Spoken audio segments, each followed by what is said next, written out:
bonsoir à toutes et à tous. Je me présente, je suis Aurélie Branjonneau, la présidente de l'association qui organise cet événement, la Jeune Chambre économique de Blois-Vendôme. Alors tout d'abord, je voulais vous remercier, vous, d'être venus aussi nombreux ce soir. Alors, je vous comprends parce qu'on a deux personnalités incroyables qui ont accepté notre invitation. Merci beaucoup, Heidi et Jérôme. C'est vraiment un honneur, un plaisir de vous accueillir à Blois. Je crois que c'était inédit à Blois, on peut le dire, première fois. Voilà. Donc je vais faire juste une petite parenthèse pour vous représenter la Jeune Chambre économique.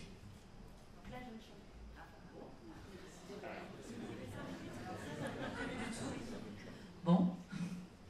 La Jeune Chambre économique de Blois-Vendôme, c'est un mouvement international, une association de bénévoles de 18 à 40 ans. Donc notre objectif, c'est agir, se former pour créer des changements positifs. Donc on porte tout au long de l'année des projets d'intérêt général. Et là, vous en avez un très très bon exemple. Alors, cet événement, il ne serait pas possible sans nos partenaires. Je tiens à les citer tout de suite, comme ça, voilà, c'est fait. Merci à la Fédération Centre Val-de-Loire de la Jeune Chambre économique. Vous m'excusez, je prends mon téléphone pour ne pas oublier personne. Le cabinet d'architectes Duvaux d'Advine, Patapin, le domaine des Tabourelles, un vigneron du coin.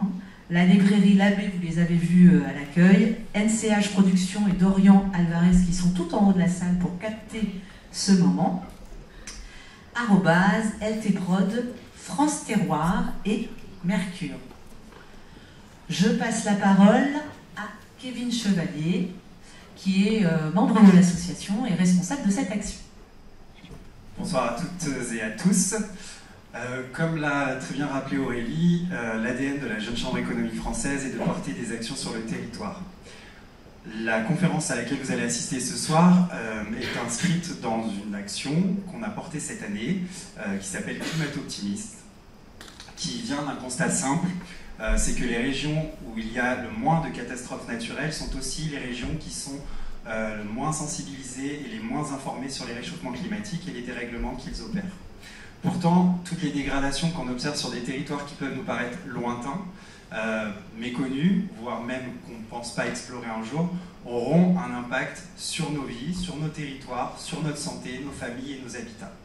Donc la Jeune Chambre économique de Blois-Vendôme a voulu cette année s'engager sur cette thématique en créant un événement de sensibilisation qui se déroulera en deux temps. Donc le premier temps qui est la conférence à laquelle vous allez assister ce soir, de l'aventure à la science, regard croisé sur les glaciers. Le deuxième temps sera un atelier participatif de sensibilisation à la fresque de la biodiversité. Voilà, on vous transmettra bientôt le lien d'inscription. Inscrivez-vous si et seulement si vous êtes sûr d'être disponible et passionné par ce sujet, puisqu'on n'aura que 14 places disponibles, mais on les ouvre à tout le public et gratuitement. Je ne vais pas présenter les conférenciers ce soir et les introduire, puisque quelqu'un d'autre va le faire à ma place. On vous a gardé une petite surprise. Je voulais juste rappeler néanmoins que Heidi Sevestre et Jérôme Brisbourg sont là ce soir bénévolement, juste motivés par leur engagement et leur volonté de changer les choses. Ils ne se connaissaient pas avant d'accepter notre invitation. Ils ont accepté de porter cette conférence à deux voix, pas de manière dichotomique, mais de vraiment croiser leurs regards, leur expérience, leur expertise sur les territoires qu'ils ont explorés. Il ne me reste plus qu'à vous souhaiter un bon voyage dans la cryosphère et une très bonne soirée.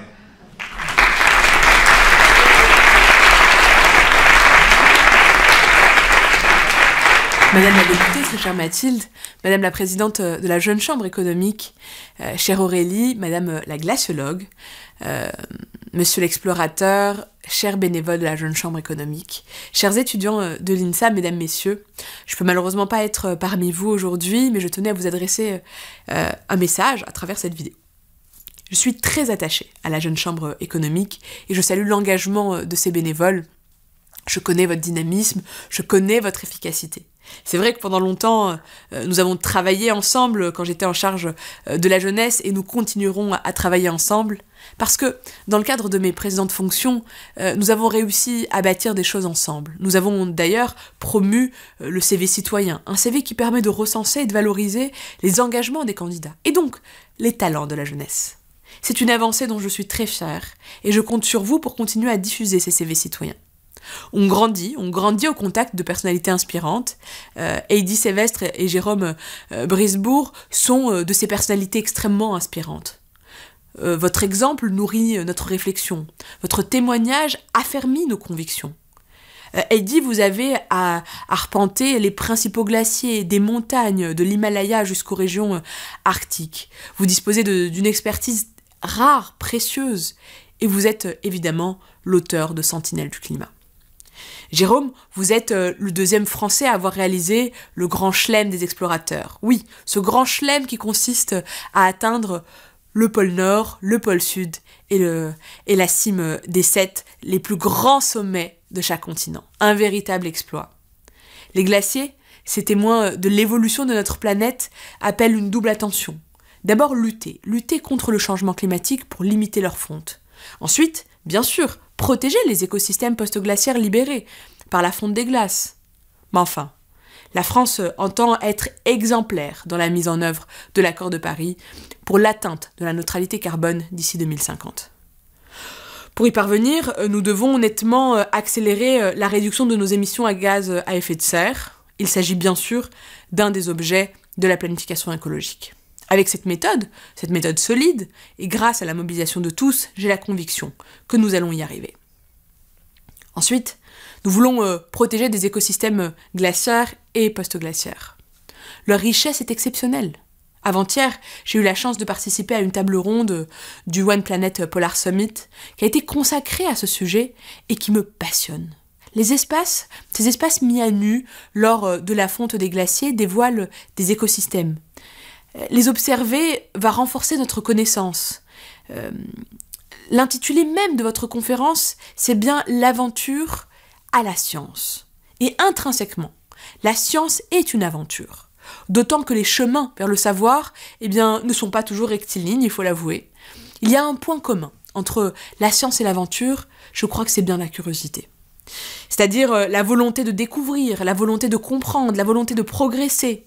Et la science est un point d'appui absolument précieux pour que l'action en faveur de la biodiversité, je le souhaite, soit appuyée tout le temps sur la science pour stopper et inverser l'effondrement du vivant. En tant que scientifique, en tant qu'ingénieur, vous avez vocation à jouer un rôle décisif dans la réussite de la transition écologique. Le savoir objective, le savoir mobilise, le savoir rassure. Et votre savoir peut donc générer de l'acceptabilité pour que chacun adopte les comportements les plus favorables à la nature. Je sais que votre conférence sera passionnante et je regrette vivement ne pas pouvoir y participer physiquement. Je vous souhaite de bien profiter du privilège qui est le vôtre d'accueillir Heidi et Jérôme. Très chers étudiants, chers bénévoles, mesdames, messieurs, je vous souhaite une excellente soirée et surtout, j'ai la conviction, parce que je sais qu'on se retrouvera très vite, de vous dire à très bientôt. Et quel accueil! C'est sympa ce petit texte!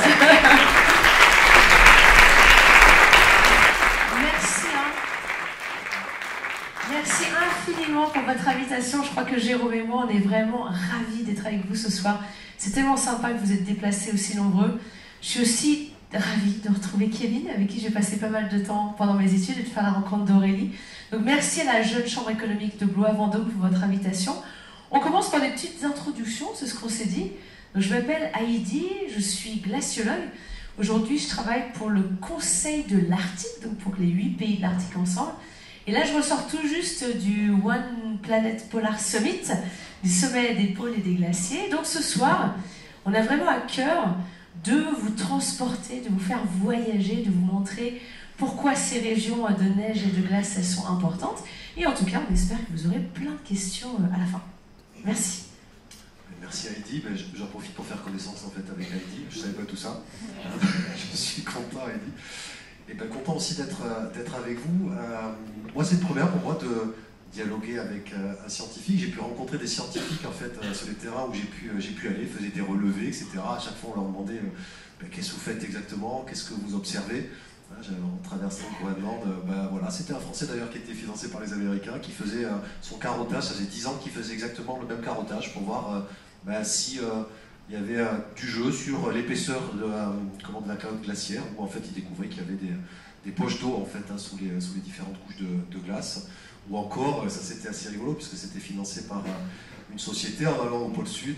Voilà, il y avait des clients d'un site de réservation de maisons, appartements, etc., dont je ne citerai pas le nom, qui se retrouvaient là en fait pour faire des prélèvements, et pour voir si au pôle Sud il y avait des microplastiques. Et effectivement, ils en ont trouvé. Je sais qu'il y en avait sur l'Everest aussi, mais là ils en ont trouvé aussi au pôle Sud. Alors moi, dans la conférence, je vais apporter le regard, on va dire, empirique. On va essayer de découvrir les milieux à hauteur de pied, parce que moi je marche en fait sur ces milieux-là. Et puis Heidi, tu vas nous donner un peu voilà, des perspectives plus, avec des stades, des évolutions. Donc le regard scientifique, sachant que Heidi quand même, c'est une exploratrice en fait, je crois qu'elle aurait pu faire les deux rôles. Ouais, c'est vrai, tu aurais pu faire aussi quand même, t'aurais pu faire les deux rôles. Alors pour juste vous donner cet éclairage, et ça va nous donner aussi comment on a organisé voilà, cette conférence. Donc, il marche, ouais. Ça, c'est ça l'Explorer Grand Slam. Donc l'Explorer Grand Slam, c'est la combinaison de deux disciplines. Une première discipline d'alpinisme, puisqu'il s'agit de faire l'ascension du sommet le plus haut de chaque continent. Je refais le truc, c'est l'ascension du plus haut sommet de chaque continent. Voilà, donc il peut y avoir des discussions éternelles entre les géographes et les alpinistes. Nous, plus il y a de sommets à faire et plus donc il y a 7. Voilà, comme ça on a réglé le truc. Et donc ça vous amène sur des milieux où effectivement on retrouve des environnements glaciaires complètement différents et à des latitudes complètement différentes. C'est ce regard-là que j'essaierai d'apporter. Et ensuite, donc ça s'appelle les Ceylon Summits. Donc on est une quinzaine en France à avoir fait ça. Et après, donc, vous passez sur ce qu'on appelle l'Explorer Grand Slam. Et donc là, il s'agit d'aller au pôle Nord et au pôle Sud. Là, on est un peu moins nombreux, pour une raison assez simple, c'est que dans tout ça, vous avez un point commun qui est le froid. Mais après, c'est pas forcément les mêmes disciplines, les mêmes approches. Donc les explorateurs polaires, ça les embête d'attendre dans un camp de base en altitude, voilà, pour créer du globule rouge, s'acclimater, etc. Ils préfèrent être actifs. Et puis vous avez la voie des alpinistes qui préfèrent soit des voies plus techniques, ou soit faire les 14 sommets les plus hauts de la planète, etc. etc. Donc les passerelles ne sont pas toujours évidentes, alors qu'il y a des compétences communes. Et alors ce qu'on a choisi de faire, pour donner un peu de sens justement à la cryosphère, on a choisi en fait trois environnements glaciaires. On va commencer par le pôle Nord, la banquise. Ensuite, on ira au pôle Sud, ou en tout cas sur les grandes calottes glaciaires, donc ce sera pôle Sud et surtout Groenland, et on finira par les glaciers de montagne, pour voir comment ça se passe, qu'est-ce qui est différent, où est-ce que ça bouge le plus, et donc avoir un regard un peu éclairé sur tous ces environnements. Ça va pour le voyage? Donc on commence par pôle Nord? Ok. Alors pôle Nord. Pôle Nord. Donc j'ai une très très bonne nouvelle. Vous allez partir avec moi au pôle Nord, c'est bientôt la saison. Non? Là c'est encore la nuit noire, mais c'est pour ça que Heidi est redescendue de son Spitzberg. Alors juste avant de démarrer, vous êtes aventurier. Donc l'aventurier, la première question qui se pose, c'est quand même où est-ce qu'il va mettre les pieds.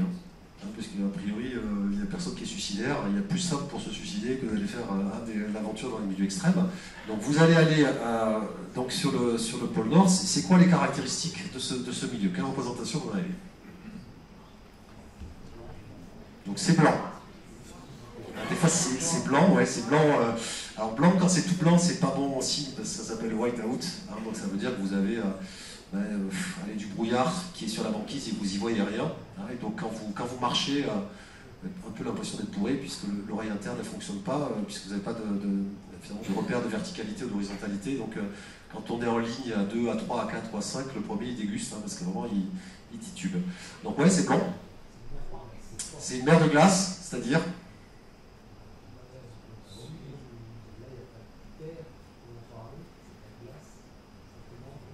donc tout le monde a entendu? C'est de la glace. Il y a des terres au pôle Nord, on parle du pôle Nord, on ne parle pas de la zone polaire arctique, on parle du pôle Nord. Donc c'est de la glace qui est posée sur l'océan Arctique.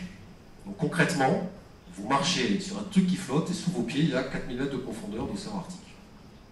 Vous marchez sur l'eau. Si vous suivez avec le tracker GPS, vous marchez sur l'eau. Ok, quoi d'autre? Il fait froid. Il fait froid. Et il y a des ours. Là, on a essayé de vous en mettre un. Il y a potentiellement des ours. Ok. Donc juste, c'est un peu hors sujet, mais ça vous donne un peu l'environnement dans lequel on est. Pour l'ours, un ours, c'est pour le cours de SVT. Parce que sur la chaîne alimentaire, il se trouve à 1, la chaîne alimentaire commence à 1, ça finit à 4,5. Il est où l'ours? Tout en haut à 4,5. Ok, et nous on est où? On est au milieu. On est à 2, 2, 2, 3, etc. On est au milieu. Donc un ours, il dit, si je ne dis pas de bêtises, il arrive à te sentir à 20 ou 30 km selon le vent qu'il porte. Nous on fait 15 km par jour, donc il vous sera 2 jours. S'il arrive en sprintant, il fait du 25 km/h et vous allez le voir, on est à 3 km/h, donc vous n'avez pas trop de chance par rapport à l'ours. Alors, là vous avez les conditions, je voudrais juste, parce que je vous montrer un petit film, juste vous inviter à vous dire, ok, c'est le morceau de glace qui est posé sur l'eau. Heidi nous dira tout à l'heure peut-être l'épaisseur ou la superficie, tout ce qui a changé, mais pour autant, voilà, quand vous êtes au milieu, vous êtes vraiment sur un morceau de glace posé sur l'eau. Donc vous êtes sur un océan arctique, ce qui veut dire que ça dérive. Ok, ça veut dire quoi comme relief? Plat? Ouais, j'aimerais bien qu'il soit plat, moi. J'aurais dû vous écouter, j'aurais dit, ouais, c'est plat. Donc, en fait, c'est des pièces de puzzle. C'est des pièces de puzzle qui dérivent. Et ça veut dire qu'à un moment donné, vous pouvez avoir 2 plaques qui se rentrent dedans, et vous avez un mur de 2-3 mètres à franchir avec des gros blocs. Ou parfois, les plaques, elles s'écartent. Et là, vous avez un bout d'océan Arctique à traverser. Sur la dérive, moi quand j'y étais, vraiment le dernier réflexe qu'on avait avant de se coucher, on se disait bonne nuit, puis quand même juste avant de dire bonne nuit pour avoir bonne conscience, on prenait la position GPS. Voilà, le matin, on se disait même pas bonjour, que la première préoccupation c'était de reprendre la position GPS. Et en une nuit, vous dérivez de combien à peu près? Ouais, 2 km. Voilà, 2 km. Nous c'était ça, parce que j'étais proche du pôle. 2 km. La vraie question pour le mental, c'est de savoir dans quel sens. Évidemment. Voilà. Donc pour vous amener sur le milieu et avant d'avoir le regard plus scientifique, là voilà, vous avez un petit film de 2 minutes sur notre expédition au pôle Nord et vous allez retrouver tous les éléments que je vous ai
Voilà, il est 12h54 et on est arrivé au pôle. On fait le tour du monde. On est tout content. Attends, je ne tape pas parce que...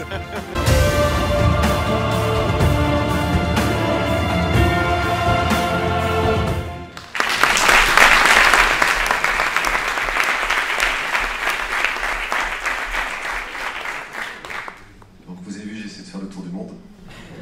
J'ai fait quelques fois, je voulais voir si on rajeunissait. On ne rajeunit pas.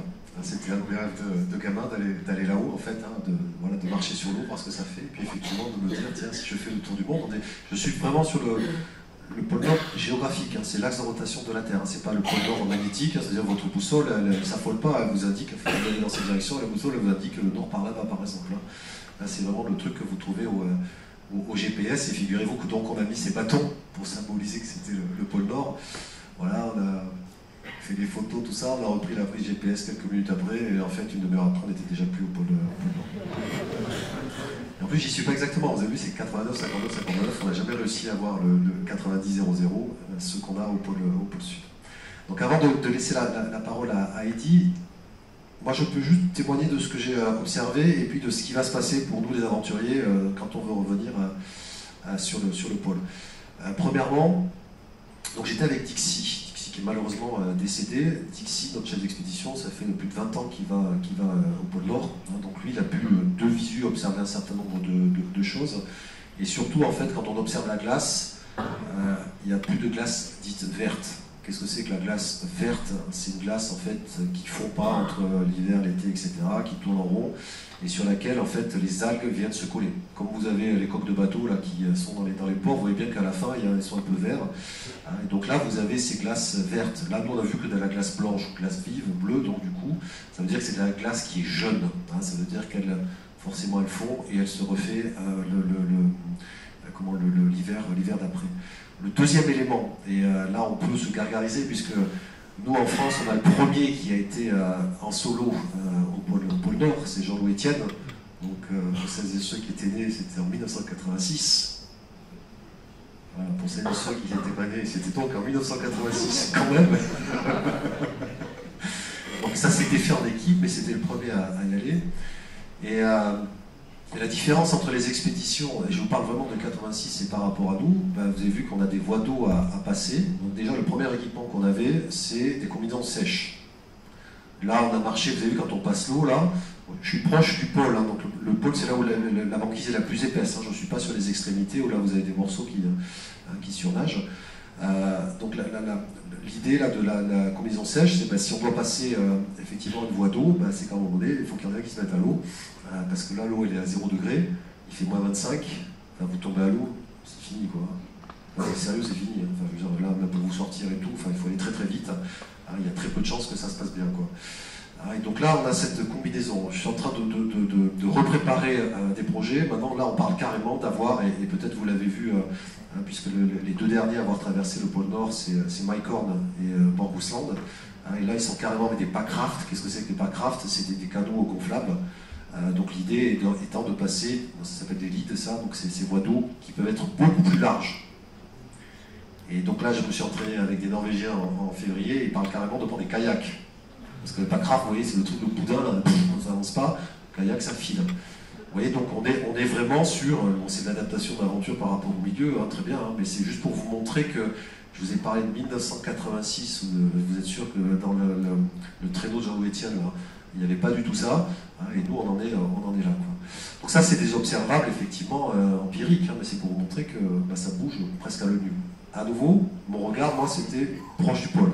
Donc peut-être Heidi, tu vas nous éclairer et parler de la banquise dans la globalité. Merci Jérôme. Dis-moi, c'est en quelle année tu étais allé au pôle Nord? C'était en 2018. 2018, ok. Très bien. Bon bah c'est cool parce qu'on va voir comment les choses ont évolué depuis. Alors j'ai pas eu la chance d'aller au pôle Nord en ski, comme Jérôme pour l'instant, mais moi j'habite tout près du pôle Nord, aux grandes dames de mes parents, de mes proches. J'habite sur ce petit archipel qui s'appelle le Svalbard ou le Spitsberg. Et là, donc, on y trouve la ville la plus au nord de la planète, l'université la plus au nord de la planète aussi. Et c'est un endroit, en fait, qui est directement connecté à ce que vient de nous expliquer Jérôme, à la vie de la banquise. Donc là où j'habite, je vous montre quelques photos parce que c'est sympa. C'est un endroit absolument magique. Ça, c'est ce qu'on voit depuis les salles de classe de l'université, donc c'est plutôt cool. Le paysage, c'est vraiment une autre planète. Alors, nous, on a de la terre, hein, comparé à ce qu'a vu Jérôme. On a très peu d'arbres. Il y a seulement 6% de végétation au Svalbard. Alors, il y a des arbres, ils sont comme ça. Et c'est génial parce que ça nous permet d'étudier la géologie de ces montagnes sans végétation, donc c'est pas le problème. Là où j'habite, en fait, il y a plus d'ours polaires que d'habitants, comme celui-là. Alors, c'est pas moi qui fais la photo, c'est un très bon photographe, Paul Saunders, qui a fait ça. Mais c'est vrai que là-bas, on n'a pas de communauté autochtone. Finalement, les espèces, les super pros du Svalbard, ce sont eux, les ours polaires. Et donc, on est là-bas chez eux, ça ne faut jamais l'oublier. On est dans leur cuisine, dans leur salon. Et c'est vraiment notre devoir de ne jamais les embêter. Et ce sont des animaux qui sont beaucoup plus efficaces que nous sur la banquise, hein, comme l'a rappelé Jérôme. L'ours polaire, c'est un animal marin. Hein, il s'appelle Ursus maritimus pour une bonne raison. Et donc, ces animaux, ils dépendent directement de la banquise. Et là, vous voyez une autre photo d'une banquise de saison très peu épaisse. Alors pourquoi je vous parle du Svalbard et pourquoi je vais rattacher tout ça à la banquise? C'est parce que le Svalbard, là où j'habite aujourd'hui, c'est devenu l'endroit qui se réchauffe le plus vite sur Terre. Donc c'est terrifiant ce qui est en train de se passer là-bas. Moi, ça fait depuis 2008 maintenant que j'y vais. J'y ai fait mon doctorat, maintenant je donne des cours à l'université. Et vous savez, on parle beaucoup des températures qui augmentent sur Terre. En moyenne sur Terre, les températures, elles ont gagné 1,1, 1,2 degrés, ça ne nous paraît pas grand-chose, en 150 ans. Depuis les années 60 au Svalbard, on a gagné 6 degrés d'augmentation de température. Donc tout va beaucoup plus vite, on a un peu l'impression d'être dans le futur au Svalbard, tellement que le changement climatique il est violent. Et là-bas, ce qui est fou, c'est qu'on est vraiment dans un paradis des glaces. Le sol, il est gelé en permanence, on a des glaciers qui recouvrent 60% du territoire, on a de la banquise pendant l'hiver, beaucoup de neige. Toutes ces glaces, elles sont terriblement affectées par le changement climatique. On voit que le sol est en train de se déstabiliser, hein, le permafrost dégèle un peu plus vite, un peu plus profondément chaque année, donc on a des glissements de terrain de fou. On a maintenant des pluies diluviennes qui peuvent tomber en plein hiver. Quand il est censé faire moins 30, moins 35, il peut faire plus 5, plus 6 et pleuvoir. Ce qui est assez compliqué quand le sol est gelé et qu'il pleut par-dessus, c'est une petite couche de glace sympa, il faut aller faire ses courses en crampons, voilà. C'est bien pour les glaciologues. Et sûrement un des événements les plus traumatisants, c'est ce qui s'est passé à 2 reprises. C'est qu'en fait, au Svalbard, plus les températures augmentent, plus il peut neiger aussi. Vous savez, les masses d'air, quand elles se réchauffent, elles peuvent être plus humides.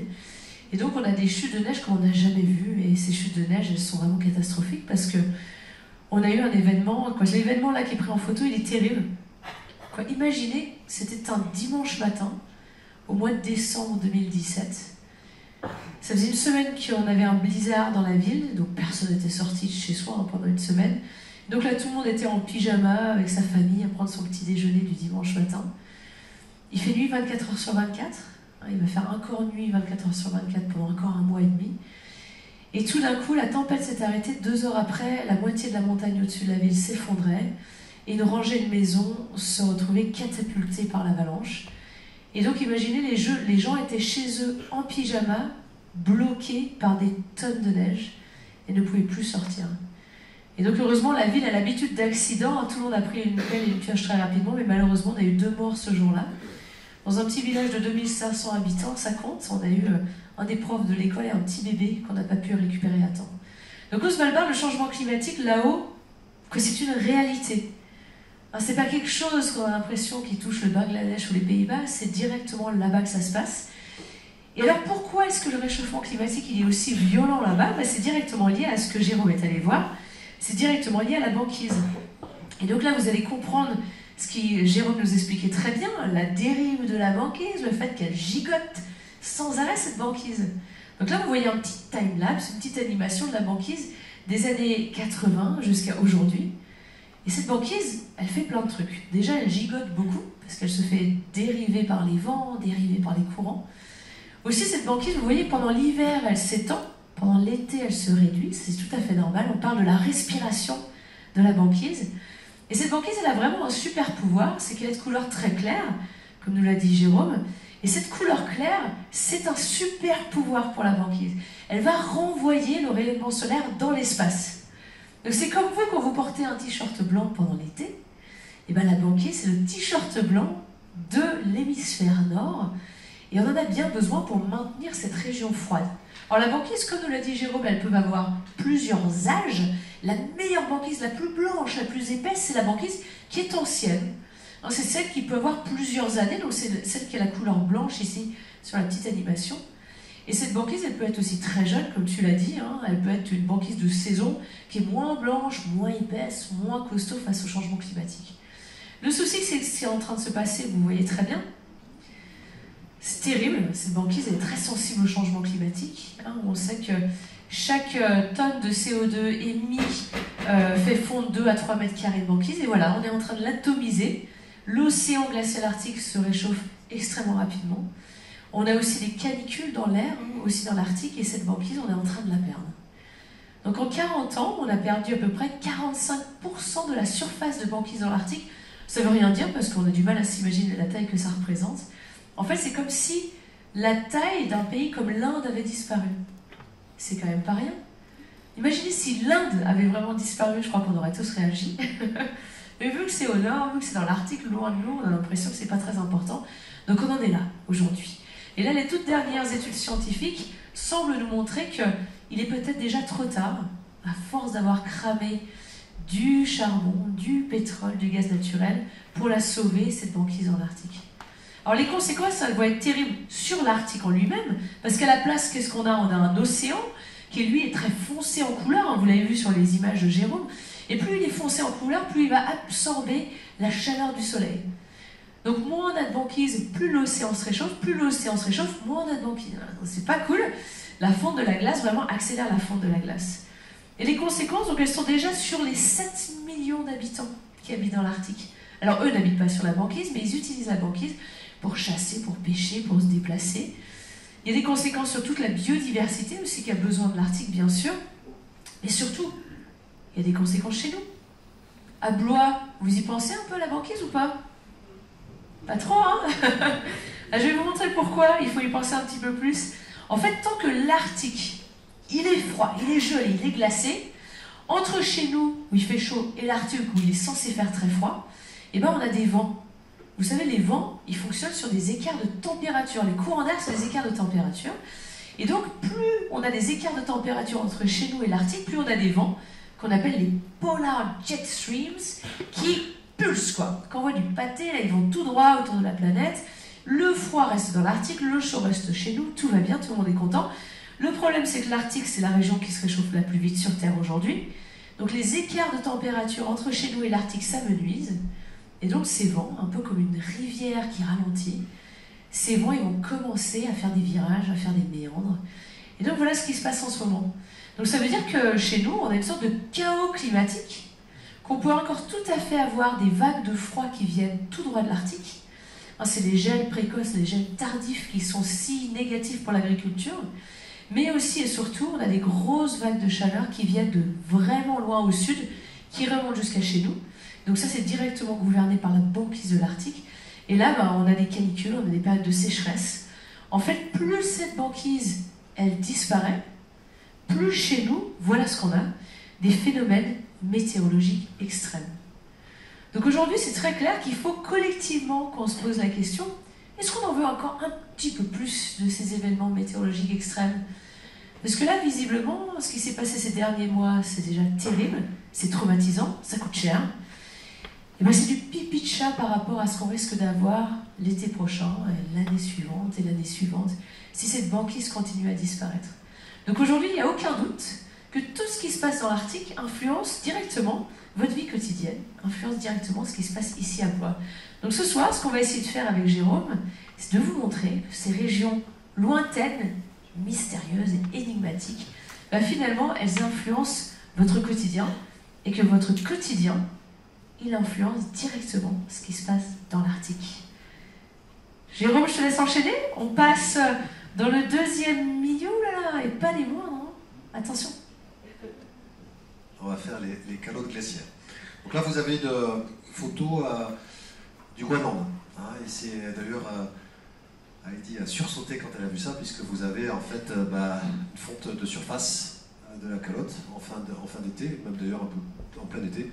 Et donc voilà, l'eau elle passe ensuite à l'intérieur des glaces et dans les différents étages. Donc là, ça c'est le Groenland. Moi je vais vous amener directement au pôle sud. On fait la tête en haut, la tête en bas. C'est bon. Ouais, c'est un sablier quoi. Bon, vous allez. Ça c'est pour. C'est trop tard, on a raté là, parce que là j'ai un ami qui vient de partir. Donc pour aller au pôle sud, il fait exactement le même tracé que moi, il est parti aujourd'hui, donc on a raté le truc là, donc on va se préparer pour l'année prochaine, on va faire cette expédition l'année prochaine, on va faire ça quand il fait jour permanent, c'est quand même mieux, donc ce sera l'hiver pour nous, c'est l'été là-bas, donc c'est pour décembre, janvier, enfin novembre, décembre, janvier prochain, donc vous vous apprêtez pour cette expédition au pôle sud, vous y allez évidemment en aventurier averti maintenant, vous attendez à quoi ? Ça vous motive pas plus que le pôle Nord, le pôle Sud, là j'ai l'impression. Le pôle Nord déjà, non, mais la prochaine fois on fait la dune du Pilat, si vous voulez, pas de problème. Je suis originaire de Bordeaux, on peut en parler de la dune du Pilat aussi, ça tranquille, il y a des feux aussi, très bien, donc il va y avoir des choses à dire. Alors, vous attendez à quoi? Alors, blanc, ouais, blanc, bleu. Donc là, effectivement, c'est l'expérience du rien. Je vous fais vraiment le truc quand vous êtes pôle sud, c'est vraiment l'expérience du rien. C'est-à-dire que vous ne l'avez pas pendant 35 jours, il fait tellement froid que vous ne sentez même pas que votre coéquipier est plus. Voilà. Mais c'est surtout que, par exemple, quand vous traversez le Groenland, vous avez les avions qui passent au-dessus de vous, puisque c'est les lignes entre l'Europe et le Canada. Vous avez quelques oiseaux migrateurs, donc des fois vous êtes réveillé le matin avec des oiseaux sur les skis, vous avez mis la verticale. Des fois il y a quelques oiseaux qui sont malheureusement dans la neige, qui étaient trop faibles pour traverser, donc il y a un peu de vie, mais quand vous êtes au milieu, je dis bien au milieu, pas sur le pourtour de la calotte, mais quand vous êtes au milieu, il n'y a vraiment rien. Et effectivement, quand vous êtes en jour permanent, vous avez un truc qui tourne autour de vous là, toute la journée. Donc même pour dormir, il faut vraiment mettre les trucs des avions là. Souvent vous dormez par là, il y a tellement d'humaire que ça vous excite et ça vous empêche de dormir. Donc blanc, bleu, froid, rien, quoi d'autre? Marchez sur quoi cette fois-ci? Sur la Terre. La Terre, elle est loin. Elle est loin. Vous avez sous vos pieds. Tout à l'heure, je vous ai dit 4000 mètres de profondeur d'océan Arctique. Là, tu diras exactement les mesures, mais vous avez entre 2000, 3000 ou 4000 mètres d'épaisseur de glace. Okay, donc vous êtes évidemment sur un truc qui ne dérive pas. Là, il n'y a même pas besoin de se dire, alors ce soir, on est à combien, demain matin, on sera à combien.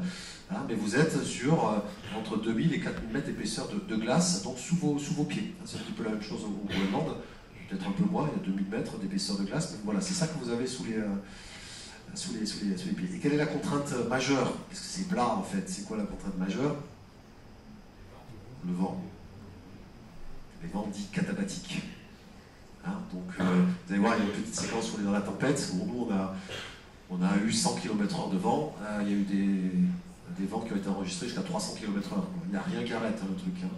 Et un vent catabatique, c'est quoi? C'est un vent qui part du haut de la calotte et qui va vers la rive. En fait, Donc, par exemple, quand vous faites la traversée du Groenland, puisque vous voyez, la Groenland c'est un petit peu comme ça, puis il y a une dorsale au milieu, et voilà, vous montez à 2005 ou 3000 mètres, et puis après vous redescendez à zéro. C'est-à-dire que quand vous faites la traversée, la moitié de la traversée, c'est vent de face. Et l'autre moitié, c'est vent de dos. Ça, c'est la bonne nouvelle. Quand vous avez passé le truc, vous dites c'est bon, maintenant les vents catabatiques vont nous pousser. Alors, ce que je vais vous montrer pour qu'on découvre le milieu, il y a eu un petit film en fait sur l'expédition qu'on a pu faire. Donc là, je réponds tout de suite à la question que Heidi voulait poser, c'était quand. Donc j'ai pu faire ça en décembre 2019 et janvier 2020, juste avant le confinement, puisque les bases ont été fermées à cause de la Covid. Nous, on a pu passer. Là, on était 2 Anglais, un Néo-Zélandais et moi. Et donc là, l'objectif qu'on avait, c'était de reprendre les traces d'Amundsen.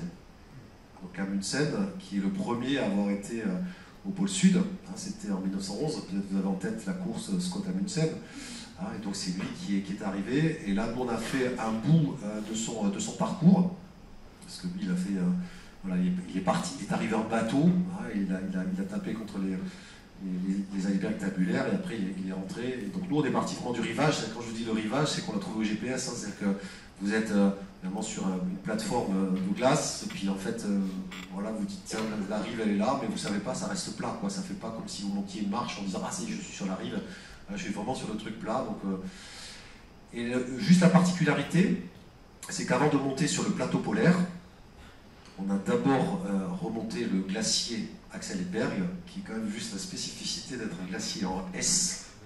Oui, ça fait un S. Et ça veut dire quoi quand vous faites un glacier en S? C'est quand vous rentrez dans le glacier, vous dites il y a un mur en face, et ça fait un truc comme ça, quoi. Il y a un mur en face, et vous dites il était vraiment con ce Amundsen, pourquoi il est passé par là, quoi? Comment il a fait? Surtout qu'en plus on est arrivé en avion, on avait le glacier d'à côté qui est tout plat et qui monte facilement. Et comme lui il n'avait pas de carte, il a pris le premier glacier qu'il pensait observable. Et donc là vous voyez, c'est sur quoi, 70 km de glacier. Vous partez de zéro, vous montez à 2008, vous êtes après sur le plateau polaire, vous montez à 3000 et le pôle sud est à 2800 mètres d'altitude. Et en équivalence, vous êtes au sommet du Mont Blanc. Enfin, des fois vous entendrez un peu parler, je respire difficilement, c'est voilà. Donc allez, on rentre dans le milieu tranquille.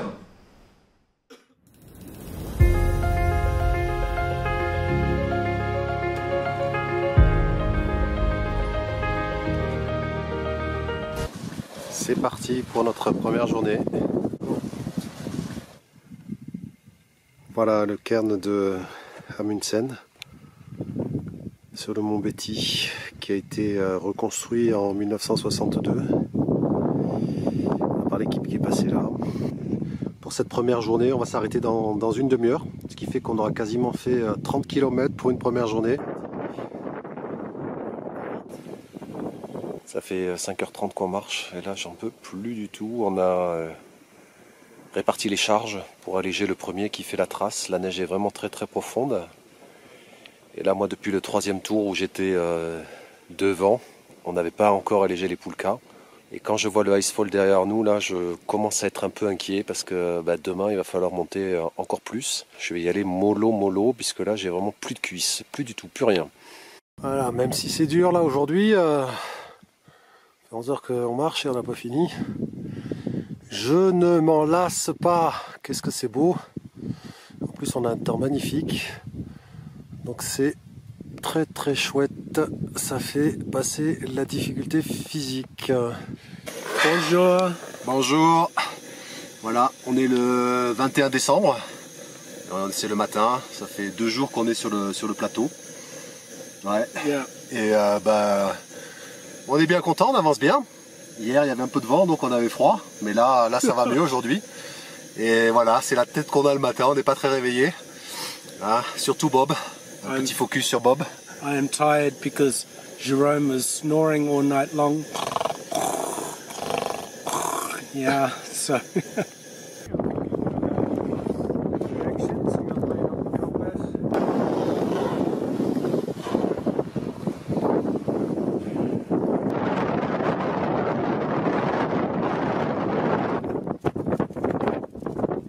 Joyeux Noël à tous.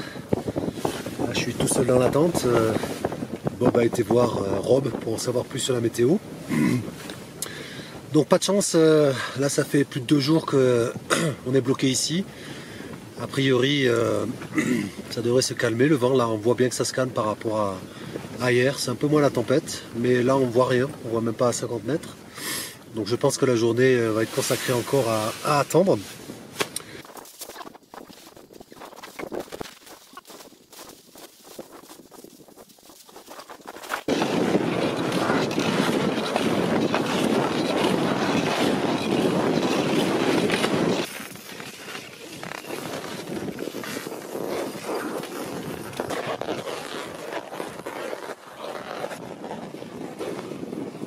On est à 75 km de l'arrivée. Ben là, moi je répare mes petits bobos, là j'ai quelques petites ampoules. Et puis j'ai un super nez aussi. En fait hier il faisait moins 45 avec le windshield. Du coup j'ai eu une petite gelure là sur le bout du nez qui était en train de guérir. Ben, ça lui a pas fait du bien, donc pour éviter une gelure sur une première gelure, avec Rob là on a préféré tout protéger. Donc voilà, j'ai un nez bleu. Le principal c'est d'être protégé, hein. Donc j'espère que je pourrai l'enlever pour la photo au pôle parce qu'autrement c'est pas très joli. Voilà le pôle. Punaise. On est à 15 km encore là, 15-16 km. Et on voit le pôle, le bâtiment, les télescopes. Ah, je suis heureux. Je visualise la fin du parcours là. C'est sous mes yeux, l'effort qui reste à produire. Sous nos yeux, que c'est chouette. Merci, merci, merci. Je sais pas qui il faut remercier, mais merci pour tout ça. Que c'est chouette.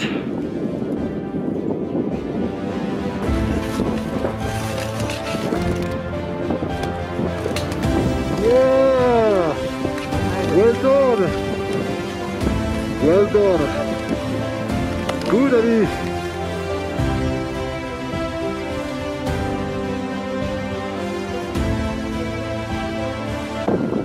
35 jours.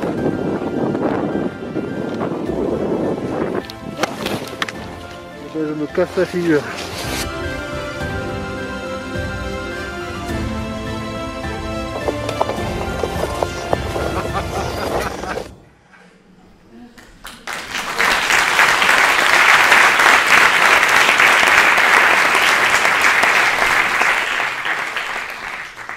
Je me suis réellement cassé la figure. Vous avez vu, je me casse la figure devant le vrai pôle géographique. Là, la boule que vous avez vue, c'est ce qu'ils appellent le pôle d'exhibition. C'est pour les photos, puisque vous avez en fait tous les drapeaux des pays qui ont signé le traité de l'Antarctique.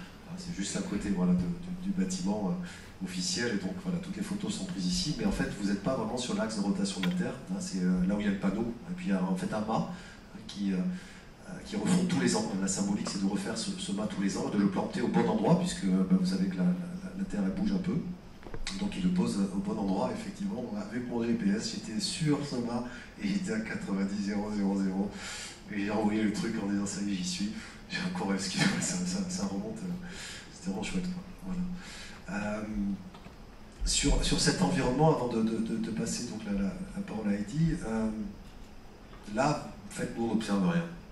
Quand vous êtes sur l'environnement, vous ne voyez pas le changement climatique. Ce qu'on peut observer, peut-être vous l'avez pas vu, mais on a eu très chaud pour démarrer quand on est dans ce glacier. Quand je vous dis très chaud, peut-être ça va vous faire bizarre, mais il faisait -5. Donc quand vous produisez un effort, il faisait très chaud. Je sais que Mathieu Torder, qui est aussi le plus jeune français à avoir été au pôle sud, il était par une autre voie. Lui, il a démarré fin novembre, il a commencé avec de la pluie. C'est ce que tu évoquais aussi au Svalbard, c'était jamais arrivé. Donc fin novembre de la pluie. Donc nous on a plutôt eu chaud. -5. Je sais que Ali, l'anglais qui était avec moi, lui il a fait la traversée du Groenland, donc on est sur une autre calotte. Moi je l'avais faite en mai. Donc, mai c'était idéal. Lui il l'avait faite fin août, début septembre, et à nouveau il a eu de la pluie, ce qui est plutôt très rare au milieu de la calotte. Donc ce qui prouve effectivement ces logiques de réchauffement. Ce qu'on ne voit pas, c'est, vous voyez, les phénomènes de fonte, après l'eau qui passe sous le glacier, les lacs glaciaires qui sont en train de se former, et potentiellement après toutes les grosses plaques qui peuvent partir. Là on est à l'échelle de l'homme et du pas qu'on est en train de faire, on ne peut pas le mesurer. Donc là on a besoin de scientifiques effectivement pour avoir cette vue ensemble. Donc je te passe la parole, Merci beaucoup Jérôme. Et pour nous, les observations des explorateurs sont vraiment très précieuses. En fait, on a vraiment besoin, pas juste des mesures scientifiques, mais aussi ces observations, ce ressenti des aventuriers, des explorateurs qui vont dans ces belles régions. Donc on est ravis en tout cas de pouvoir collaborer ensemble. Alors, Jérôme a très bien lancé en parlant des calottes polaires, le Groenland, vous le voyez au nord, l'Antarctique au sud. C'est vraiment une carte où les régions polaires sont étirées, donc ont l'air vraiment gigantesques, mais elles le sont. Le Groenland comme l'Antarctique contiennent énormément de glace. Tu l'as dit, des kilomètres de glace d'épaisseur. Mais écoutez, je vais vous montrer à quoi ça ressemble, toutes ces glaces. Alors vous avez là le Groenland à gauche, vous avez l'Antarctique à droite. Avant que vous jouiez la petite vidéo que c'est, juste pour vous donner une petite idée. En fait, le Groenland, il contient tellement de glace que si cette glace disparaissait complètement, donc dans les océans, ça augmenterait le niveau des océans de 6 à 7 mètres partout sur Terre. Donc c'est énorme la quantité de glace qu'il y a au Groenland. Et c'est un peu du pipi de chat par rapport à l'Antarctique.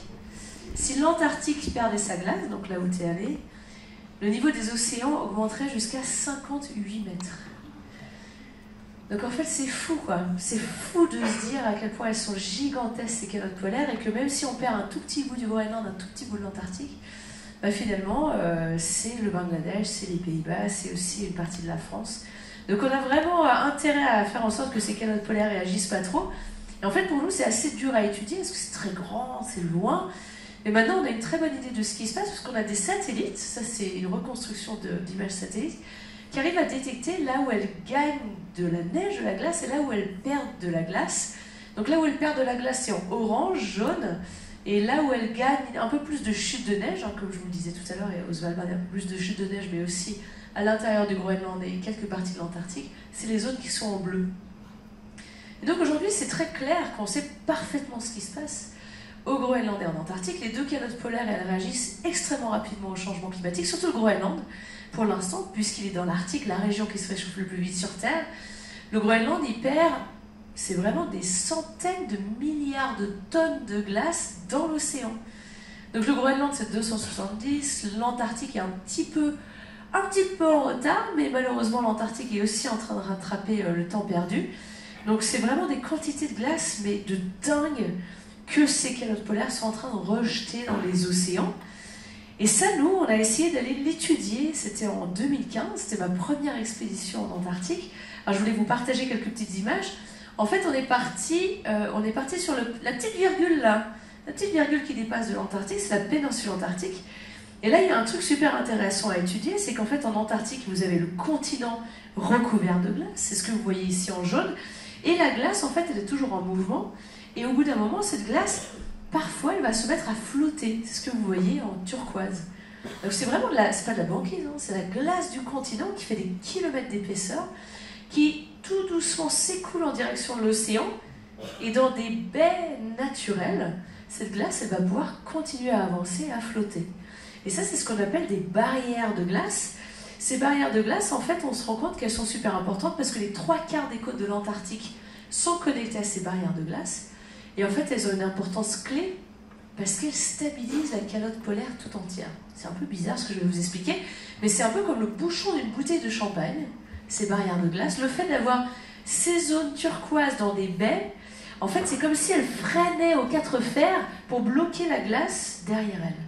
Donc c'est vraiment le bouchon d'une bouteille de champagne. Si elles disparaissent, ces barrières de glace, on risque d'avoir toute la glace qui était coincée derrière qui va encore plus vite dans l'océan et donc qui contribue encore plus à l'élévation du niveau des mers.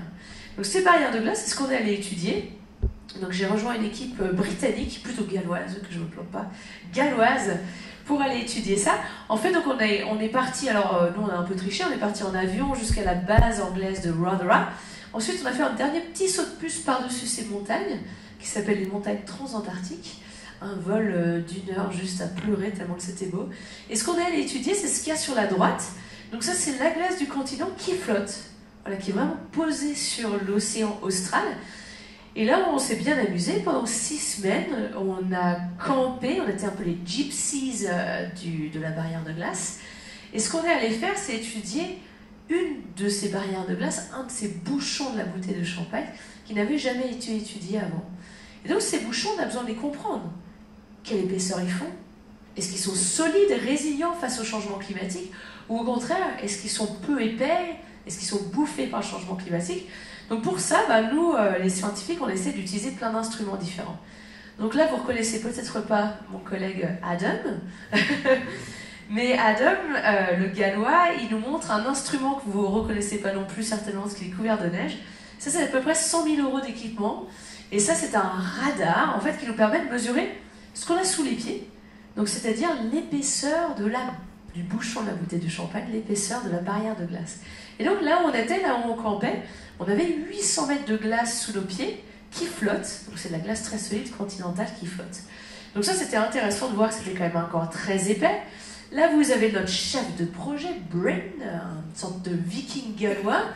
Bryn, il faisait la tâche la plus relou de notre expédition, c'est-à-dire qu'il perçait des trous en fait dans la barrière de glace, pas pour récolter des carottes de glace, on s'en foutait un peu des carottes, mais en fait pour placer des instruments qui sont des thermomètres, tout simplement pour mesurer la température de la glace. Plus elle est froide, tant mieux, plus elle se réchauffe, moins c'est bon signe. Et pour faire ça, il nous fallait de l'eau liquide. Et tu le sais autant bien que moi, Jérôme, il y en a de l'eau, il y en a beaucoup, mais encore faut-il la faire fondre. Et donc cette neige, on passait des semaines et des semaines et des semaines à remplir cette petite piscine derrière nous pour avoir assez d'eau, pour ensuite utiliser des pompes Karcher, les mêmes pompes qu'on utilise chez nous, pour en fait envoyer de l'eau chaude sous pression pour faire un trou dans les 800 mètres d'épaisseur de la barrière de glace. Donc ça c'était relou mais très utile, et donc on a mesuré les températures un peu partout, et là enfin, ce qu'on faisait pour les énerver de l'équipe, on créait en fait des petits tremblements de terre artificiels. Donc là c'est notre guide, parce qu'on avait des guides, finalement il faut un peu les babysitter, hein, les scientifiques tu sais, et donc notre guide il était trop jeune, il avait trop d'énergie, il était trop énervant, il n'était jamais fatigué. Et donc Bradley, pour un peu lui casser son énergie, il donnait des coups de masse sur la glace. Alors c'est très épais, hein, ça ne la casse pas du tout. Mais ces coups de masse, ils vont créer une vibration. Et cette vibration, elle va se déplacer sur toute l'épaisseur de la calotte polaire. Cette barrière de glace, elle faisait à peu près la moitié de la taille de la France, donc c'était quand même gigantesque. Et en mesurant la vitesse de propagation de ces ondes, en fait, ça nous donne une idée de la structure. Est-ce qu'il y a beaucoup de craques? Est-ce qu'il y a beaucoup de crevasses? Est-ce que c'est solide ou pas? Et en fait, ce qu'on a détecté pendant cette expédition, c'est un truc auquel on n'aurait jamais pensé. Non seulement on s'est rendu compte que cette barrière de glace, elle se réchauffait, même si elle faisait 800 mètres d'épaisseur, mais un jour, ce qui s'est passé, c'est qu'on, dans nos petits trous, on a fait descendre une GoPro. Je vais vous couper le son, hop. Et ce qu'on voulait voir, nous, c'était à quoi ressemblait la glace dans ces 800 mètres d'épaisseur de glace. Donc on fait descendre la petite GoPro, et en fait, au bout de quelques mètres de descente, donc là, nous, on voulait une belle glace, bien solide, bien épaisse, et en fait, on tombe sur un lac. Donc c'est super bizarre, on a mis beaucoup de temps à comprendre ce qui se passait. On tombe sur un lac, voilà, qui est vraiment très épais, qui fait plusieurs mètres d'épaisseur, qui fait plusieurs centaines de mètres de diamètre. Et en fait, ce qui se passe, c'est que ces barrières de glace, qui sont censées être que de la glace, et ben le problème, c'est que maintenant, il y a tellement de fonte que des lacs se forment pendant l'été sur la surface, et que ces lacs, ils trouvent le moyen, toujours, hein, ils trouvent un petit trou, ils trouvent une petite crevasse, de rentrer dans la barrière de glace, dans son épaisseur. Et en fait, ils sont tellement grands, ces lacs, c'est très difficile à geler un lac qui fait des centaines de mètres de diamètre, plusieurs mètres d'épaisseur. Ça prend beaucoup de temps. Et donc, c'est là qu'ils amènent de la chaleur au cœur même de ces bouchons de la bouteille de champagne. Et donc, ils les bouffent de l'intérieur. Et donc, cette barrière de glace qu'on allait étudier, on est en train de se rendre compte qu'elle est en train de se faire miter de toutes parts par le changement climatique. Et donc, chaque dixième de degré compte. Plus on brûle d'énergie fossile, plus on a ça, plus on a ça, plus les barrières de glace s'effondrent, plus les barrières de glace s'effondrent, plus chez nous, ça donne ça. Donc ça, c'est les régions qui vont se retrouver les pieds dans l'eau, très certainement dans les prochaines décennies en France. Donc à chaque fois, on me dit de montrer l'île de Ré, donc c'est l'île de Ré et La Rochelle. Je sais pas pourquoi, hein. Et c'est vrai que on le sait tous, hein, que l'île de Ré, c'est une région qui est très très sensible évidemment à l'élévation du niveau des mers. Donc ça, c'est 1 mètre d'élévation du niveau des mers en rouge. Ça, c'est pratiquement garanti qu'on va se les prendre, les 1 mètre d'élévation du niveau des mers, dans les prochaines décennies, voire d'ici la fin du siècle. Alors, c'est pas que La Rochelle et l'île de Ré, hein. Ça, je vous montre 2 mètres, à quoi ça ressemble. 2 mètres d'élévation du niveau des mers autour d'Arles. Et il y a plein d'autoroutes, hein. La dernière fois, je suis allée parler à des gens qui construisent des autoroutes, donc je voulais un peu les faire pleurer. Je voulais leur montrer ça. Et ça, c'est 3 mètres. Alors 3 mètres, on pourrait peut-être les avoir, alors dans un petit bout de temps, hein, j'espère dans quelques siècles. Mais ça, c'est Le Havre. Parce que Le Havre, ben, on a un port qui est très important en France et dans le monde. Et en fait, Le Havre, il n'y a pas besoin de 3 mètres, là, c'est ce que vous voyez. Juste 1 mètre d'élévation du niveau des mers taclerait le port du Havre. Donc là, 3 mètres, c'est sûr que finalement, la hausse du niveau des mers retourne vers l'intérieur des terres. Et par-dessus ça, il faut rajouter les grandes marées. Par-dessus ça, il faut rajouter les tempêtes. Il faut rajouter les tempêtes qui amènent encore plus les eaux vers l'intérieur des terres. Et bien ça, les amis, il va falloir s'y préparer tout de suite, quoi. Hein, ça, on sait que ça va arriver. Peut-être pas les 3 mètres, j'espère pas. Mais c'est clair que, d'une, il faut lutter contre le changement climatique. Et de 2, il va falloir se préparer à ça. Donc encore une bonne raison d'aller les voir, ces calottes polaires. Et encore une bonne raison de comprendre le lien entre ces calottes polaires et ce qui se passe chez nous, en France. Et c'est justement petit à petit vers quoi on se dirige, vers les glaciers de montagne maintenant. Jérôme, je te passe la main. Merci Heidi. Donc là vous avez le glacier des Bossons avec juste derrière le Mont Blanc. J'affectionne particulièrement cette photo puisque c'est la première fois que j'avais cramponné dessus. C'était en 2002, vous savez, on appelle ça l'école de glace, quand vous apprenez à cramponner, on fait l'école de glace, ça s'appelle comme ça. Et en fait, je me souviens pas parce que j'étais le nez dans le glacier, donc je ne sais pas jusqu'où descendait le glacier. J'y suis retourné donc l'été dernier, et l'été dernier, en fait, je me rappelle, vraiment, on arrivait sur un chemin et ça arrivait sur le glacier, et là, le glacier il était très très haut. Donc c'est un glacier, effectivement, qui a reculé. Alors Heidi, je pense que toi, tu as les informations, mais là, il a bien reculé de plus de 500 mètres, en fait, largement. Donc voilà, il y a la fonte, après on reviendra peut-être sur les lacs glaciaires, mais voilà, donc là, c'est à proximité. Moi, j'avais envie de vous faire voyager. On finira bien sûr par la France, mais j'avais envie de vous faire voyager sur ce qu'on appelle le troisième pôle. Donc vous avez fait le pôle Nord, le pôle Sud, c'est quoi le troisième pôle? Chez les aventuriers, ils se mettent des challenges avec 2 pôles, mais en fait, ils s'en foutent, ils en mettent un troisième.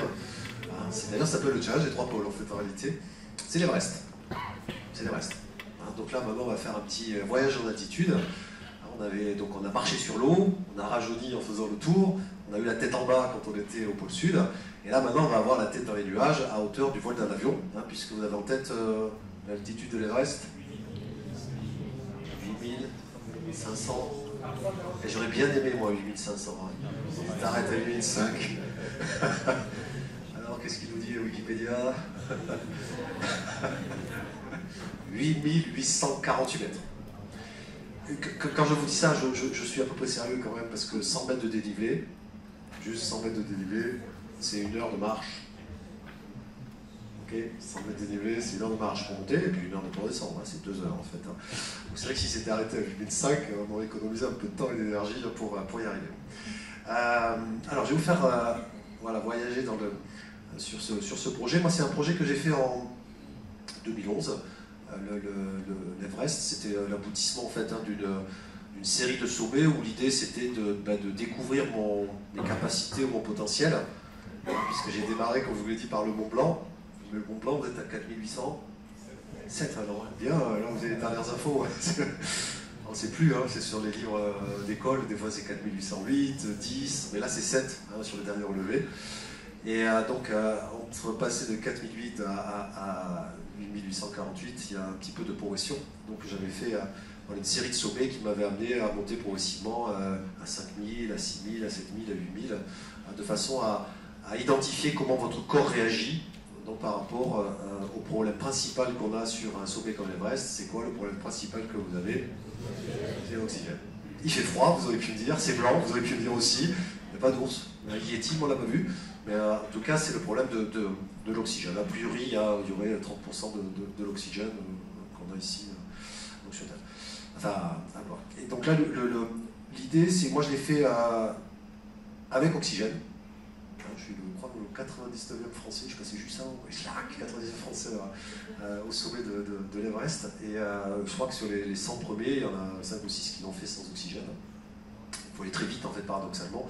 Mais bon, voilà, j'ai un métier, j'ai une femme, j'ai 2 filles, donc l'idée c'était quand même déjà de rentrer à peu près entier et pas de tenter l'exploit. Donc là, ce que vous allez voir deux vidéos finalement, une simu 3D, donc on remerciera ce labo allemand là. Ils ont fait une simu 3D, l'avantage de la simu 3D c'est qu'ils font l'ascension du sommet en 20 secondes. C'est vraiment bien, c'est bien, comme on a le truc, c'est bon, je l'ai fait. Et puis après, vous allez voir, nous, à quelle vitesse on va sur les différentes étapes. Alors, juste pour vous situer, d'abord, je l'ai fait côté nord, côté Tibet.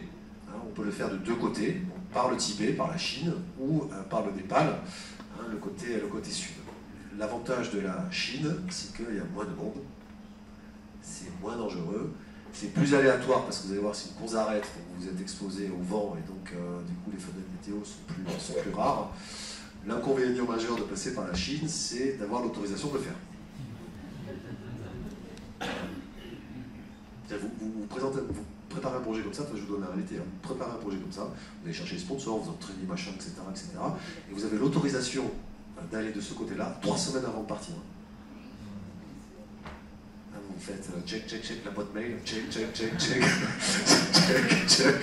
3 semaines avant. Donc ça veut dire qu'il faut vous dire que potentiellement on va passer de l'autre côté, enfin, on ne sait pas trop, etc. 3 semaines avant. On est juste pris pour des espions en fait. Voilà, pas les Chinois. Si vous avez un visa d'équipe, il faut que l'équipe soit tout le temps ensemble, etc. On est pris pour des espions. Là, vous êtes à 6400 mètres d'altitude. J'ai gagné un peu de temps. On est déjà à 6400 mètres d'altitude. Vous êtes sur la flèche rouge, elle est sur le camp de base avancé. Donc on est clairement sur un glacier. On va remonter au camp 1. Donc là, qui est à 7000. Et après, ça devient une course d'arête. Là, vous allez voir, c'est plutôt neige et roche. Il n'y a plus de logique de glace. Là, vous avez une partie qui est très dangereuse. On reviendra peut-être sur ces notions-là. Ça se voit même sur la simule 3D, ils ont été assez réalistes. C'est des séracs. Vous savez ce que c'est, les séracs? Ouais. Quand vous passez sous un sérac, vous pouvez prier, hein, puisque autrement, c'est effectivement un morceau de maison ou d'immeuble qui vous tombe sur la tête et vous ne pouvez pas être dessous. Quoi. Hein, donc, comme les glaciers bougent, on a vu les glaciers, des canaux glaciaires, mais les glaciers, bien sûr, de montagne avancent, bougent. Hein, et donc, du coup, ça vous crée ces déséquilibres. Donc, ça, c'est la partie la plus dangereuse. Hein, donc, de ce projet. Allez, c'est parti, ascension des Everest, ça dure 2 minutes, tranquille. On fait des exploits ce soir, rendez-vous.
On vient d'arriver tous.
Enfin, vous voyez bien la crevasse, là, il y a 30 mètres. Hein. Bon, sachant que ça fait quand même juste plus de 30 heures que vous avez fait des efforts, vous n'avez pas dormi par moins 30. Il faut rester à peu près lucide.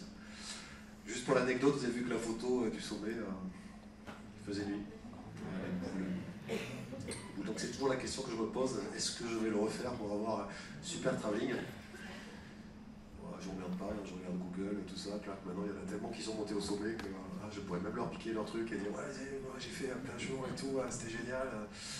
En fait, c'est juste pour vous dire, j'en garde quand même, enfin j'ai pas envie de le refaire, pour être honnête très clair. Juste sur les paramètres, pour vous donner un peu l'environnement de l'aventure, en fait, c'est pas vous qui décidez, quoi.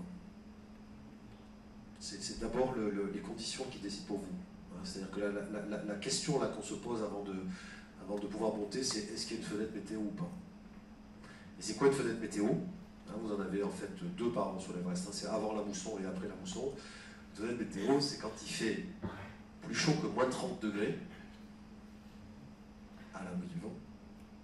C'est-à-dire qu'il faut qu'il y ait moins de 30 km/h de vent au sommet. Voilà.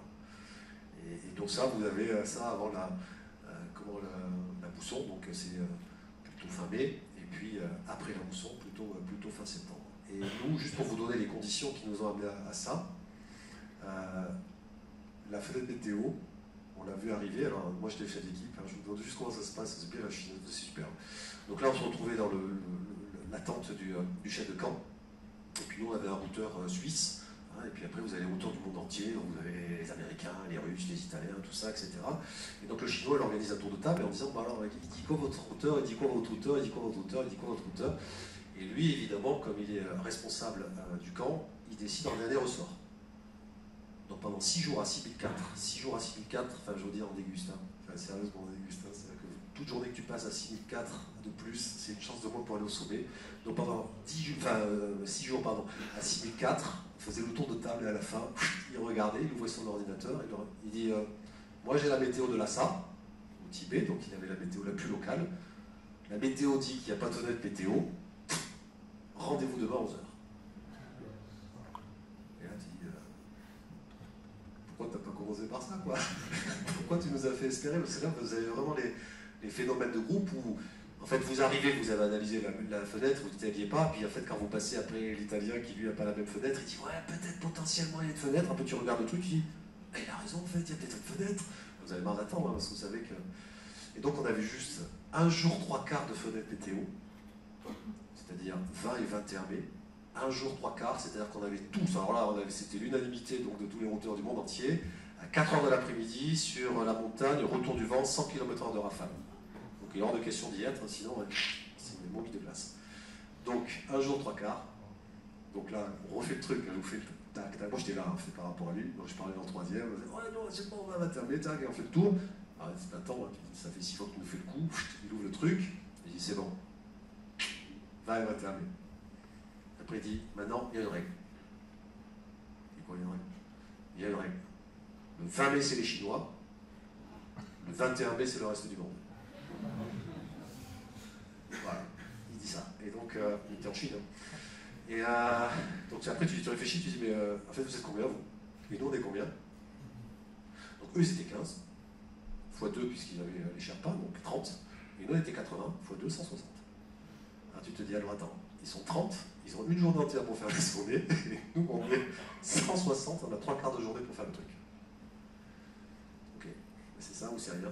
Et là il nous a bien redit, il n'y a personne qui dépasse les Chinois, c'est les Chinois en premier, donc le truc nationaliste, les Chinois en premier au sommet. Et donc qu'est-ce qu'on a fait? Vous avez vu le dernier camp là, qui est à 8000, là c'est les tentes, là, où vous dormez les pieds dans le vide, là. C'est ces tentes là, le camping s'appelle la zone de la mort.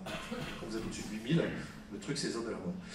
Et là, en fait, vous arrivez, et on a fait une négociation internationale, un peu comme tu as pu faire peut-être pendant 2 jours, elle dit, c'est qui part à quelle heure? Voilà. Qui part à quelle heure pour éviter, peut-être vous avez vu toutes les photos là, il y a des embouteillages partout, machin, etc. Bon, c'est de l'autre côté, nous on n'avait pas ce problème-là, mais ce qu'on voulait éviter, c'est effectivement les goulots d'étranglement, parce que quand il fait moins 30, que vous devez attendre 1 heure, comme ça, immobile, enfin, c'est pas très bon. Et donc nous on avait pris la 2e position, les Russes étaient partis à 5h30, donc je pars à 8h30, 8h30 plus 9h30, 9h de marche, on devait faire en 9h, donc ça a fait arriver à 5h30, ça tombe bien, c'est le lever du soleil. On va avoir des films magnifiques, le lever du soleil. Et en fait, on a été trop vite, on a mis 7h au lieu de 9h, et donc vous arrivez 2 heures avant le lever du soleil, dites bon, qu'est-ce qu'on fait? On redescend. Là, vous n'allez pas évidemment vous mettre en danger pour cette question-là, donc on redescend. Donc là, avant de passer la parole à Eddy, vous avez vu déjà les difficultés qu'on rencontre en montagne, mais ça, elles sont peut-être plus connues. Donc c'est logique de sérac, c'est logique de crevasses. On a fait l'ouverture avec le glacier des Bossons. Juste une petite anecdote. J'ai refait le Mont Blanc. Le Mont Blanc, j'ai tenté 5 fois. Du coup, j'ai réussi 3 fois. Donc c'est pas parce que vous êtes plus compétent que vous avez plus de chance, ça dépend des conditions. Je reviens sur qui décide. Et la dernière fois que je l'ai fait, c'était en 2022, voilà, c'est ça. C'était en juin, donc c'était vraiment de la canicule. L'isotherme était à 4400 mètres d'altitude, donc il faisait 0 à 4400 mètres d'altitude. Là, on a dépassé, l'isotherme est monté à plus de 5000 l'été dernier.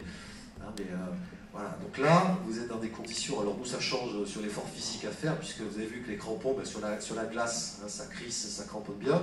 Quand la neige elle est fondue, vous avez déjà marché sur la neige fondue, à chaque pas vous faites... Donc il faut faire 2 fois plus de pas pour arriver au même endroit. Et la conséquence que ça a eu, c'est qu'on est redescendu par une voie où, vous avez sûrement vu des images à la télé, et tu vas me montrer aussi un éboulement, c'est le couloir du goûter, là où il y a des pierres qui tombent, voilà. Hein, donc c'est le couloir de la mort, maintenant il s'appelle, c'est bien, hein, c'est sympa les trucs, hein. Tu dis, ouais, t'es passé, ouais, je suis passé, t'es toujours là, ouais, je suis toujours là.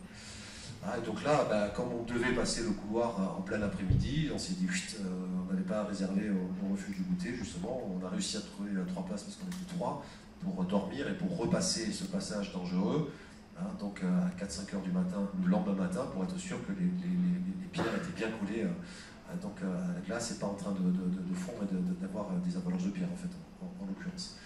Donc c'est plus dangereux, ça veut dire que voilà, les saisons elles sont plus raccourcies, hein, et donc maintenant là il a été fermé, hein, le Mont Blanc sur le mois de juillet, hein, donc ça fait moins de pratique du coup pour éviter tous les accidents qu'on peut avoir. Heidi, je te laisse la parole, à toi de jouer, donc toi tu vas nous amener en Himalaya et aussi en France. Merci Jérôme. Ouais, je voulais rester sur le thème de l'Everest et vous dire, voilà, quand on est à Blois, est-ce qu'on s'en fiche un peu des glaciers de l'Himalaya ou pas? Pas tant que ça, finalement. C'est ce qu'on appelle le 3e pôle. Alors, ce qui est marrant, hein, quand tu parlais de 3e pôle, c'est un terme, justement, qui a été créé par les Chinois pour dire qu'ils sont une nation polaire. C'est marrant, hein, la géopolitique. C'est pour ça qu'au sommet polaire, on n'a pas parlé du sommet des 3 pôles. Ouais. Attention, hein, faut faire gaffe. Mais c'est vrai que là, on voit tout. En fait, on comprend à quoi elles servent, ces montagnes. Et à quoi ils servent ces glaciers de l'Himalaya? En fait, ces glaciers de montagne, ce sont les meilleurs châteaux d'eau que l'on a sur Terre. C'est incroyable, hein? Il y a 2 milliards de personnes qui ont besoin de l'eau des glaciers, donc qui vient des montagnes et qui créent des très grands fleuves. Sur cette image, vous comprenez tout de suite hein, à quoi ils servent les glaciers de l'Himalaya et combien de personnes dépendent de ces glaciers. Hein, sur Terre, voilà, c'est 2 milliards de personnes qui utilisent l'eau des glaciers. C'est de l'eau douce, c'est de l'eau qui vient pendant l'été entre les moussons. C'est de l'eau qu'on utilise pour produire de l'énergie, pour boire, pour irriguer nos champs. C'est de l'eau qu'on utilise aussi en France, nos beaux glaciers de montagne. Ils permettent de maintenir le débit du Rhône pendant l'été. Hein. Le Rhône, en 2003, pendant la canicule, sans les glaciers, c'était 40% du débit du Rhône en moins. Sans les glaciers. Qu'est-ce qu'on a le long du Rhône? On a peut-être quelques petites centrales nucléaires qui sont très contents d'avoir de l'eau pendant l'été. Donc c'est vrai que ces glaciers, ils sont super importants. J'ai une de mes meilleures potes, qui est népalaise, qui est super glaciologue, et qui étudie beaucoup les glaciers donc, de l'Himalaya. Et je lui dis, mais j'ai du mal à expliquer en France pourquoi on devrait s'intéresser aux glaciers de l'Himalaya. Elle m'a dit un truc qui est très vrai. Elle m'a dit, est-ce que tu t'habilles avec du coton? Je lui dis, bah oui, évidemment, comme beaucoup de gens. Est-ce que tu manges du riz? Bah oui, je mange du riz aussi. Elle m'a dit, en fait, ces deux produits dépendent directement du fait qu'il y ait de l'eau qui s'écoule des glaciers de l'Himalaya et qui permettent de maintenir ces cultures entre les périodes de mousson. Donc finalement, on est tous branchés à ces glaciers de l'Himalaya. La Global Supply Chain est directement connectée à ces glaciers. Et donc, c'est 2 milliards de personnes, mais aussi toutes les ressources qui sont créées grâce à l'eau de ces glaciers. Alors ces glaciers sont vraiment très menacés, eux aussi réagissent extrêmement rapidement au changement climatique. Et on est en train de voir non seulement ils fondent, mais en fait ils créent aussi des événements extrêmes.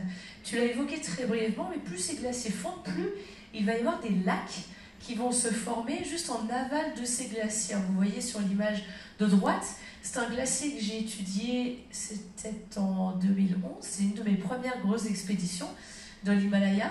Et là, ce que vous voyez, c'est qu'on voit à peine le glacier qui est posé sur la montagne, mais que le glacier, il a complètement sculpté le paysage.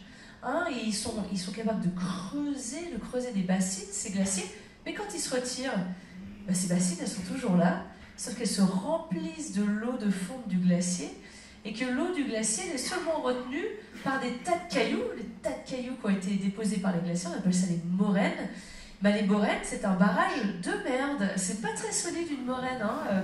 Et les moraines dans l'Himalaya, elles font des centaines de mètres de hauteur. Donc le lac derrière, il peut être des centaines de mètres de profondeur.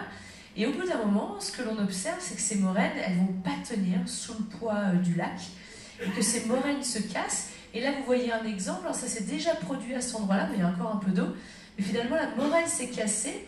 Et finalement, sur des dizaines de kilomètres, tout a été soufflé par un tsunami en pleine montagne. Et donc ça, c'est un phénomène très réel, on appelle ça des GLOF, c'est le terme exact, Glacial Lake Outburst Floods. Et dans l'Himalaya, c'est 15 millions de personnes qui sont à quelques kilomètres de ces lacs glaciaires, qui n'attendent qu'une chose, c'est de se vider de façon catastrophique. 15 millions de personnes. Donc c'est une réalité physique là aussi dans l'Himalaya.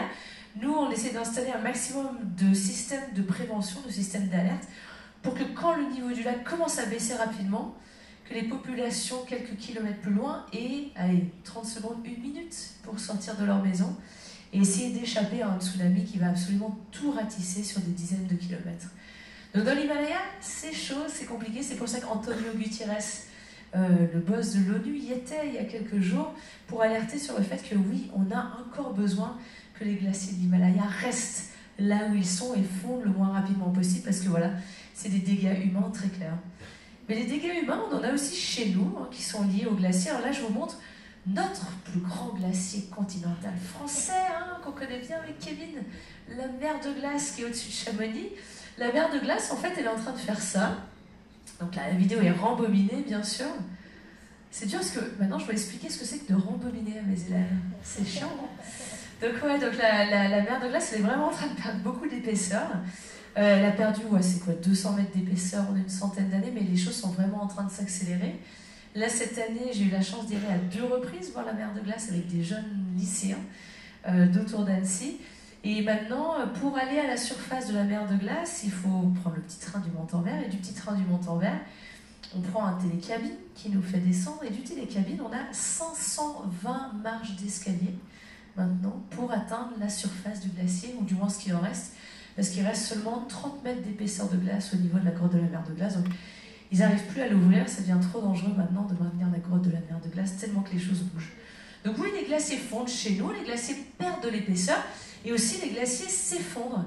Il y a à peu près 3 semaines, j'ai eu la chance, j'ai fait un petit tournage pour Échappée Belle, donc ça devrait sortir dans quelques mois, avec l'équipe de Échappée Belle et d'Ismaël, un des présentateurs, Ismaël Khelifa. On est parti donc dans les Dolomites, le nord de l'Italie. On a passé 10 jours à tourner autour d'un glacier, que vous allez voir là, qui s'appelle le glacier de la Marmolada. Et c'est assez bizarre de voir que tous ces phénomènes se passent souvent un dimanche matin, mais c'était un dimanche matin, en juillet 2022. Ça faisait à peu près 3 semaines que les températures dans les Dolomites battaient des records. À 3300 mètres d'altitude, qui est le sommet des Dolomites, le sommet de la Marmolada, il faisait plus de 10 degrés. Et le gardien du refuge, juste en dessous du glacier, ça faisait quelques jours qu'il commençait à entendre des bruits bizarres qui venaient du glacier. Le glacier qui est tout petit, le glacier qui est connu pour être très stable. Et ce dimanche matin, il y avait des randonneurs de partout, c'est la voie normale pour aller au sommet des Dolomites. Et pour grimper jusqu'au sommet des Dolomites, ils doivent franchir ce glacier de la Marmolada. Et autour de midi, alors qu'il y avait encore plein d'alpinistes, le glacier s'effondre. Alors que c'était absolument pas prévu. En fait, une poche d'eau s'était formée dans le glacier. Et ça, c'est super compliqué à observer. Nous, on a beaucoup de mal à détecter ce qui se passe dans les glaciers, sous les glaciers. On ne voyait pas qu'il y avait de l'eau qui s'accumulait sous le glacier. Et d'un coup, alors je vais vous montrer la vidéo, parce qu'on a vraiment du mal à comprendre ce qui se passe. En fait, c'est 64 000 tonnes, attends, je vous montre la première, 64 000 tonnes d'eau et de glace qui s'effondrent à 300 km/h. Et là, les 2 personnes qui ont l'air très pépères, je pense, ont couru pour leur vie, pour échapper à ce tsunami en pleine montagne. Et il y a eu 11 morts à ce moment-là. Donc, la voie normale s'est fait pulvériser par l'effondrement du glacier de la Marmolada. Et sur la vidéo droite, vous allez le voir, le glacier, il est juste en haut. Vous voyez qu'il y a une sorte de faille, de falaise qui s'est formée sur le glacier. Un tout petit glacier, 11 morts. Et ça, aujourd'hui, on le sait, que le changement climatique, il tue dans nos montagnes. C'est nos voisins, la Dolomite. Et aujourd'hui, voilà, plus ces glaciers fondent, plus ça risque de nous attaquer nous directement. Regardez la quantité d'eau qui part sur la droite. Donc aujourd'hui, voilà, c'est complètement fermé comme site, c'est super surveillé, c'est très dangereux. Et parfois, on a l'impression qu'en France, on pense que les glaciers ne fondent pas assez vite. J'ai l'impression qu'on leur donne un petit coup de main pour que ça aille encore un petit peu plus vite. On en a beaucoup parlé aujourd'hui, de ça au sommet polaire, au sommet pour les glaciers. Ça, ce sont des photos chez nous, en France, dans les Alpes du Sud. C'est la Grave-la-Meige, pour ceux qui reconnaissent. C'est vraiment la Grave, Kevin, tu connais, c'est vraiment un des sites qui est connu pour être la montagne libre, quoi. Le ski de rando, pas du tout les grosses remontées mécaniques. C'est vraiment les purs passionnés de montagne qui vont aller skier là-bas, c'est un peu technique.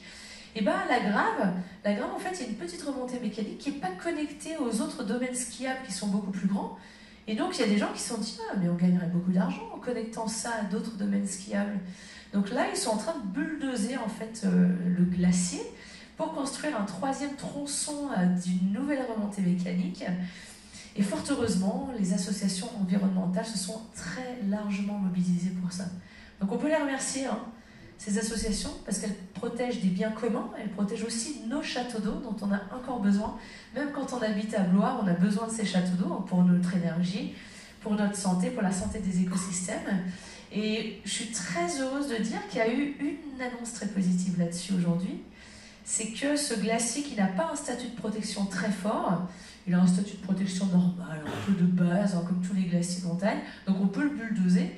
Et bien aujourd'hui, 100%, ça a été annoncé que 100% des glaciers français vont avoir un statut de protection fort. Donc ça, c'est mort. Donc ça fait plaisir. On en avait besoin de cette annonce. Ça va prendre quelques années, sûrement. Il aura bien reculé d'ici là.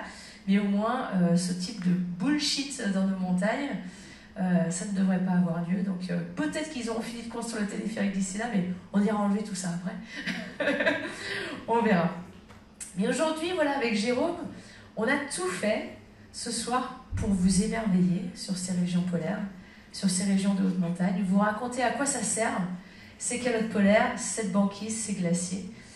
Et je voulais terminer en vous montrant une diapositive. S'il y avait une diapositive que je voulais vous montrer ce soir, ça aurait été celle-ci. Alors vous avez bien compris qu'on a joué un peu good cop, bad cop. Moi j'amène les mauvaises nouvelles ce soir. Mais n'empêche, ces nouvelles-là, si vous n'êtes pas au courant, vous n'êtes pas prêt pour ce qui va arriver. Donc ce slide, on a l'impression que c'est un peu scientifique, mais en fait il est tout simple. Sur la gauche, vous avez toute une série d'écosystèmes. Alors vous pouvez choisir votre écosystème préféré. Si on commence, le premier c'est le Groenland, on en parlait tout à l'heure, jusqu'à 3 km d'épaisseur de glace, qui contient tellement de glace qu'il pourrait augmenter le niveau des océans de 6 à 7 mètres. Et sur la droite, vous avez des seuils de température. En fait, on est en train de se rendre compte que ces écosystèmes, un peu comme nous, si on dépasse 42 degrés de température, je pense qu'on serait pas très bien. Ben, ces écosystèmes aussi, ils ont des seuils de température qu'ils ne peuvent pas franchir. Si on franchit certains seuils de température, ces écosystèmes, on va les perdre. Et on va les perdre de façon irréversible. Donc je vous l'explique, par exemple, pour le Groenland risque de commencer à s'effondrer. Il ne va pas partir du jour au lendemain, mais il commence à s'effondrer si les températures globales sur Terre dépassent les 1,5 degrés. Donc là, je vous l'ai dit, on a augmenté le thermostat de 1,1, 1,2 en 150 ans. La moyenne planétaire, elle est autour de 1,1, 1,2.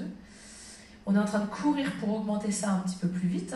Et on sait que si on dépasse les 1,5 degrés, et maintenant il y a une étude scientifique qui vient de sortir qui nous a dit que c'est peut-être plutôt les 2 degrés. Donc ça, c'est une bonne nouvelle. Mais si on dépasse les seuils de température, le Groenland va commencer à s'effondrer de façon irréversible. Donc c'est-à-dire que même une fois qu'on a dépassé les 1,5 degrés, et si moi j'ai une baguette magique pour enlever tout le CO2 de l'atmosphère, le Groenland va continuer à s'effondrer. Et les 6 à 7 mètres d'élévation du niveau des mers, on s'y tapera, c'est plié. Alors on espère que ça mettra quelques siècles à arriver, mais c'est sûr qu'on se les prendra. Donc voilà ce qui se passe en ce moment. Je voulais vous faire un petit reality check, vous montrer vraiment là où on en est en ce moment. On sait que plus la science avance, plus on sait que ces écosystèmes ils sont encore plus fragiles qu'on pensait. Donc ces calottes polaires que tu as parcourues, Jérôme, ce sont vraiment des géantes aux pieds d'argile. Le Groenland s'effondre autour des 1,5 et 2 degrés. L'ouest de l'Antarctique, qui est la ligne suivante, qui contient assez de glace pour augmenter le niveau des océans jusqu'à 5 mètres, donc on rajoute encore plus 5 mètres par-dessus, s'effondre à la même température. Et ensuite, qu'est-ce qu'on a? les récifs tropicaux, le permafrost, la banquise autour du Svalbard, la circulation océanique, etc. Ok. On en est où en ce moment? Donc en ce moment, tout va bien, voilà vers quoi on va. Donc là, c'est la température vers laquelle on va si les pays mettent en place les stratégies qu'ils ont annoncées. C'est-à-dire que les stratégies qui sont pour l'instant annoncées, elles nous amènent vers ça. Alors dans l'Union européenne, heureusement, on est très fort, on est très ambitieux, on a vraiment une stratégie pour éviter de franchir ces points de bascule. Mais au niveau global, on n'est pas tout seul. Si on prend les pratiquement 200 pays sur Terre ensemble, voilà vers quoi on va. Donc aujourd'hui, on est en train d'aller tout droit, de courir vers une augmentation de température entre 2,7 et 3,2 degrés, voilà. Ce qui nous fait pulvériser en fait toutes les petites boules rouges qui sont les points de bascule de ces écosystèmes. Donc tous les écosystèmes qui ont leur petite boule rouge sur la gauche de cette ligne, c'est plié. Ça veut dire qu'on accepte collectivement de les perdre, ces écosystèmes. Donc on accepte de perdre bien sûr Le Havre, La Rochelle, Arles, Bordeaux. Ça veut dire qu'on accepte de voir notre agriculture complètement perturbée par la perte de la banquise, par exemple. Mais très sincèrement, si j'avais fait la même conférence il y a 20 ans, bah, sans déconner, la petite barre rouge, elle serait plutôt vers les 4 degrés. Hein. Donc cette barre rouge, on est en train petit à petit, hop, on la décale, on la décale, on la décale. Et on n'a pas le choix de la décaler. On n'a pas le choix. On n'y arrivera pas. On n'y arrivera pas sans les glaces, on n'y arrivera pas sans la banquise, on n'y arrivera pas sans le permafrost, sans le Groenland, sans l'Antarctique, on n'y arrivera pas. Donc aujourd'hui, c'est vraiment la survie de l'humanité qui est en jeu derrière ces écosystèmes. Et ce qui est génial dans tout ce qui se passe, c'est qu'aujourd'hui, oui, les choses vont pas assez vite. Oui, on peut toujours vous se péter là-dessus. Ah, le nombre de journalistes qui m'ont dit « Mais vous n'êtes pas déçus que le sommet polaire il ait lieu en 2023 On aurait pu le faire avant ?» Ah bah oui, on aurait pu le faire avant, on n'aurait pas changé le passé. Hein. C'est génial qu'on parle des glaces en 2023. Mais cette petite barre rouge là, il va falloir taffer pour la décaler. On n'a pas le choix, on a tellement besoin de ces écosystèmes-là. Et ce qui est très clair, c'est que ces écosystèmes, oui, c'est notre économie, oui, c'est notre agriculture et notre santé, mais comme on a essayé de vous le montrer ce soir, c'est bien plus que ça. C'est le merveilleux que l'on a sur Terre. C'est ce qui nous hypnotise de beauté, c'est pour ça que toi, t'arrêtes pas d'y retourner dans ces régions. Et que moi aussi, j'arrive pas à vivre sans ces glaces. C'est une partie de notre poésie, finalement, qui nous unit sur Terre. C'est aussi ça, que c'est une partie de notre identité, c'est une partie de notre culture en France, d'avoir encore des glaciers. Et lorsqu'on perd ces écosystèmes, on perd aussi ça. On perd ce qui nous unit, on perd ce qui nous fait de nous des humains. Et donc, pour conclure cette conférence, je voulais partager avec vous un petit poème. C'est pas souvent que les scientifiques partagent des poèmes, mais j'en profite ce soir. C'est un poème qui évoque en fait notre responsabilité par rapport aux futures générations. Et je me réjouis en tout cas ce soir d'en voir beaucoup des jeunes. Il n'y a aucun doute sur le fait que les jeunes vont nous juger basés sur les décisions qu'on a prises aujourd'hui. Ça c'est clair. Qu'est-ce qu'on a fait en novembre 2023 pour éviter ça, pour éviter de les perdre, ces écosystèmes. Et donc ce poème, il en appelle à ces jeunes générations qui nous parlent. Alors c'est un poème qui est traduit de l'anglais en français, ça ne rime pas, ne me jugez pas. Il est 3h23 du matin et je suis réveillée. Mes arrière-petits-enfants ne me laissent pas dormir. Dans mon rêve, mes arrière-petits-enfants me demandent « Mais qu'est-ce que tu as fait pendant que la planète était saccagée? Qu'est-ce que tu as fait pendant que la Terre s'effondrait? Tu as sûrement fait quelque chose quand les saisons ont commencé à s'emmêler. Quand les mammifères, quand les reptiles et les oiseaux disparaissaient tous. Est-ce que vous êtes descendus dans les rues pour protester quand la démocratie était violée? Qu'avez-vous fait une fois que vous saviez? Et bien, tout est là. Tout est là. Ce soir, ce qu'on a essayé de faire, c'est de passer un maximum d'informations pour vous, pour que vous compreniez pourquoi ces glaces, elles sont importantes. Aujourd'hui, quand on l'a compris, on n'a plus d'excuses, quoi. Aujourd'hui, il faut qu'on avance. Il faut que les choses bougent. Et je vous le garantis, ce soir ici à Blois, vous êtes les meilleures personnes pour lutter contre le changement climatique. Personne ne viendra. N'attendez pas un miracle. Il n'y aura pas une personne providentielle qui viendra nous sortir de ça. Il n'y aura pas une technologie, on en parlait beaucoup, la géo-ingénierie, qui viendra enlever l'excès de CO2 dans l'atmosphère, ça n'arrivera pas. Mais ce qui est génial aujourd'hui, c'est que vous êtes les meilleures personnes pour le faire. Vous savez très bien ce qui se passe sur ce territoire.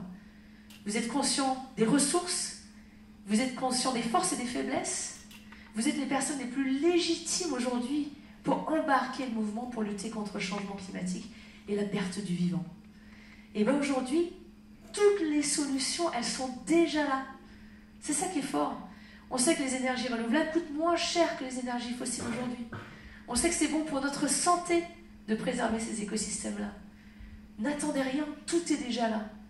Donc ouvrez vos chakras, continuez à œuvrer sur votre territoire et surtout, osez sortir de vos silos.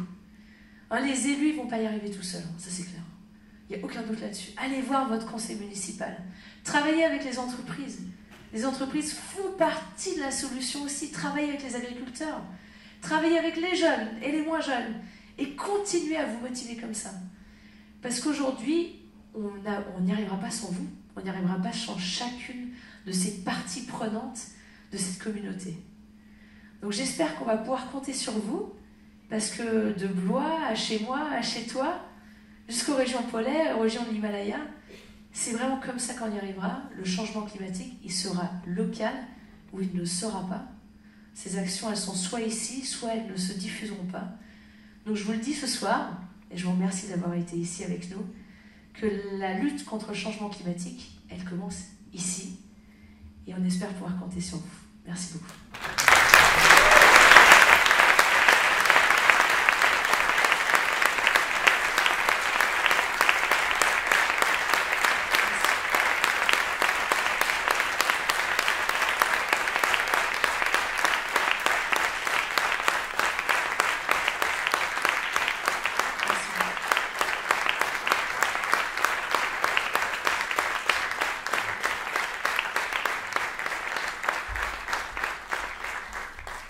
Je vous remets des petits icebergs, hein.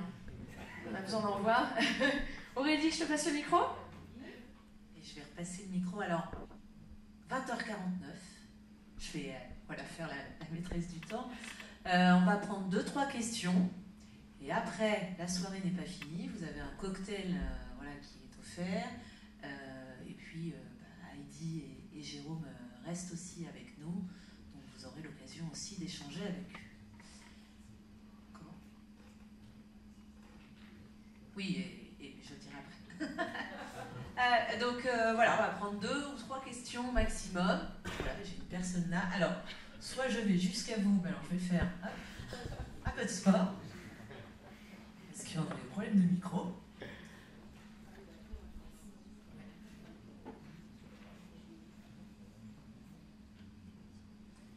Merci pour tout ce que vous avez dit.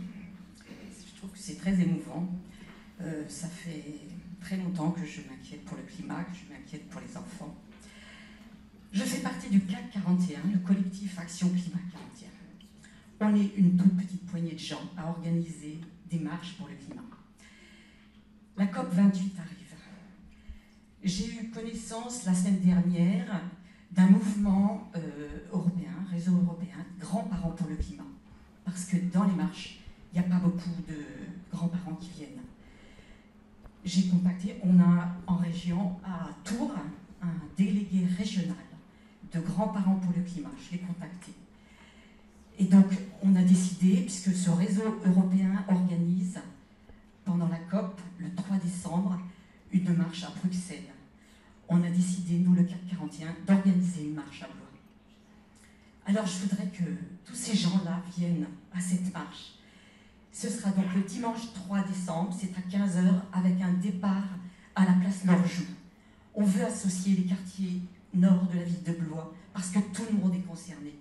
On a fait plusieurs marches en centre-ville, mais on dit là, c'est toute la ville. Donc c'est tout le monde.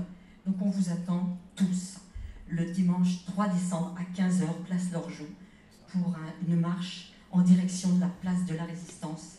Voilà, pour l'arrivée. Merci.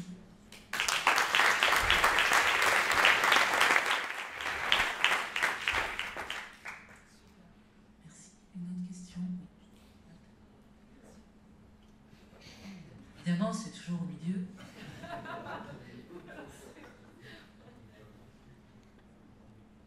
Bonsoir, un immense merci pour ces paroles, ces images et la volonté que vous avez l'un et l'autre. Je pense qu'il faudrait beaucoup plus de gens engagés comme vous, de politiques même, qui, au-delà de vous entendre et de vous voir, que vous preniez leur place, parce que je pense que le monde changerait différemment. Et j'en viens à ma question, c'est justement la place de la science aujourd'hui. Quand on voit les bouleversements des consciences, des mentalités, des gens qui renient voilà, les évidences de l'humanité, qu'est-ce que vous en pensez? Comment vous voyez ça? Comment vous voyez l'avenir de l'humanité? Comment on peut sauver le monde? Sauver l'homme? C'est vaste, hein, mais...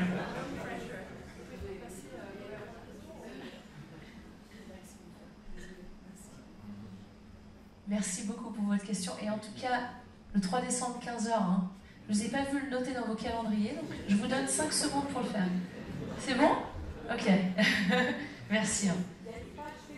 Il y a une page Facebook CAP 41. Merci, super. Merci pour votre question. Ouais, c'est marrant parce que là, je ressors tout juste donc, de ces réunions très intéressantes où les scientifiques rencontrent les politiques. Ah oui, on a écouté, il n'y a pas de souci. C'est très chouette de pouvoir mettre la science en valeur et montrer l'urgence dans laquelle on est. Il y a eu des super annonces, vraiment beaucoup de cases qu'on voulait cocher ont été cochées aujourd'hui. C'est très bien, hein, les annonces, c'est encore mieux quand il y a des actions concrètes. Donc on espère vraiment, sincèrement, que tout ce qui a été annoncé aujourd'hui sera vraiment mis en place. Après, c'est vrai qu'on est vraiment dans un climat très compliqué en France. Et j'en ai parlé à notre ministre de l'Environnement, de la Transition écologique ce matin. En fait, on voit les hommes et les femmes qui descendent dans les rues, qui vont manifester pour nos biens communs, qui vont parfois au risque de leur vie aujourd'hui. On voit des scientifiques qui se font traiter d'éco-terroristes, parce que visiblement, voilà, c'est ce que nous sommes. Donc le climat est vraiment très très violent en France en ce moment. Et il ne faut pas oublier que, voilà, nous, si on défend la science, c'est parce que derrière cette science, c'est des vies humaines, quoi. Hein, c'est la bottom line de ce qu'on fait. On a zéro financement, que c'est vraiment la lutte absolue pour travailler sur le changement climatique, c'est très très compliqué. Mais en fait, moi je me rends de plus en plus compte qu'il faut vraiment qu'on le fasse mieux au niveau local, vraiment au niveau territorial.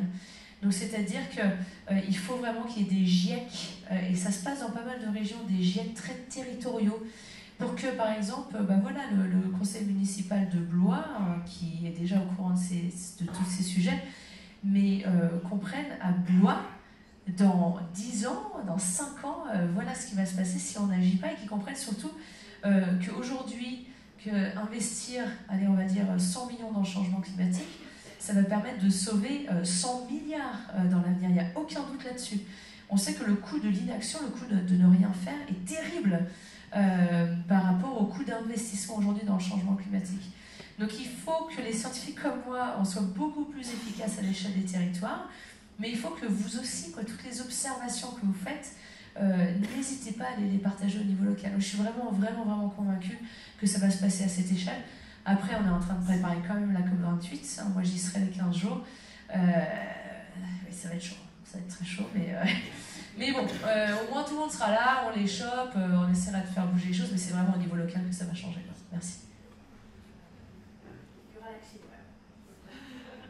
malheureusement. On va les faire suer un peu. Merci. Merci. Bravo aussi pour vos exploits visibles. Appréciés, je pense tous. Ma question est plus sur loin de l'idée de sauver le monde, un peu utopique à mon sens, serait plutôt de réfléchir comment les travaux que vous nous montrez pourraient être visualisés, à s'imprégner de toutes les cultures qui ne sont pas les nôtres, et loin de cette idée de flagellation qu'on a en permanence en France. Je crois que vous parliez tout à l'heure de climat, mais de climat tension en France. On est dans un pays complètement divisé, on va encore le vivre après-demain vers 15h, un peu partout dans les préfectures en France. Je pense que tout est prioritaire.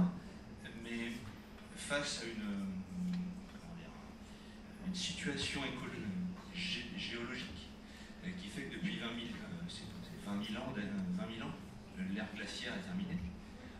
On sait que de toute façon, ça va fondre. Quoi qu'il advienne, on sera submergé.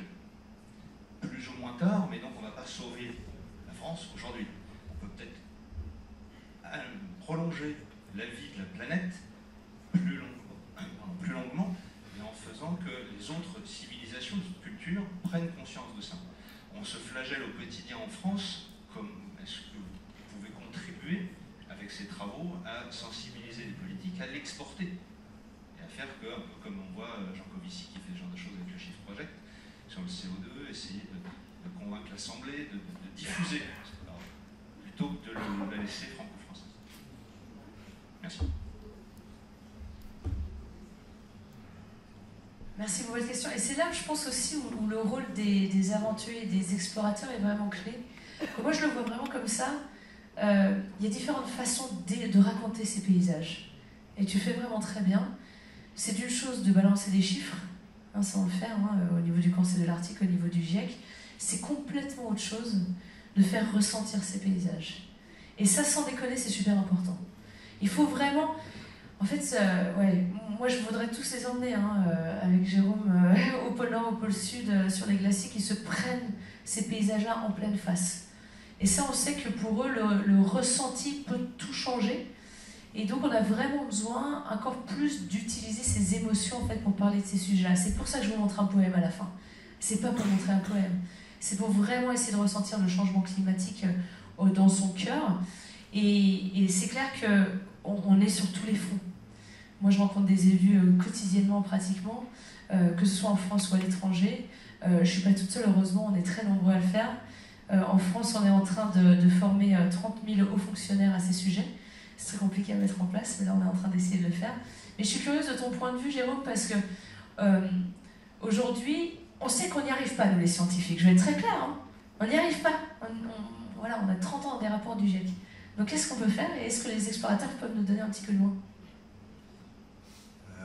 Bon, moi j'ai pris un coup, alors je me suis dit, ben mince, je vais plus retourner là-bas, ou alors j'ai la chance d'y avoir été. C'est vrai que quand on voit tous ces chiffres, c'est assez anxiogène. Par rapport à ça, en fait, moi j'aimerais partager 2-3 points. En fait, c'est effectivement, je vais vraiment vous poser ce truc, c'est réveiller un peu le côté aventurier qu'on a perdu. J'essaie de vous stimuler en disant vous allez dans cet environnement, comment vous vous préparez en fait. Comment vous préparez. Ce que j'ai appris moi de tous ces points, et là je vais vraiment revenir à l'échelle de nous, ce qu'on peut faire, nous. Hein, j'aime bien, tu dis on revient sur le local, mais nous en tant qu'individus en fait. La première question en fait, et vraiment moi ce dont j'ai pris conscience à travers tous ces projets, c'est déjà juste prendre conscience de sa vulnérabilité. Enfin, là, dans tout ce que je vous ai montré, je vous l'ai fait décontracter. Hein, mais, enfin, vous tombez dans la crevasse, là, vous tombez de l'échelle, c'est fini. Hein. Enfin, vous n'allez pas la refaire une deuxième fois. Hein. C'est pas un film de cinéma. Il n'y a pas un gars qui dit ouais, c'est bon, attends, t'es mal tombé, il faut que tu la refasses parce qu'il faut mieux tomber. Non, t'es tombé, t'es mort.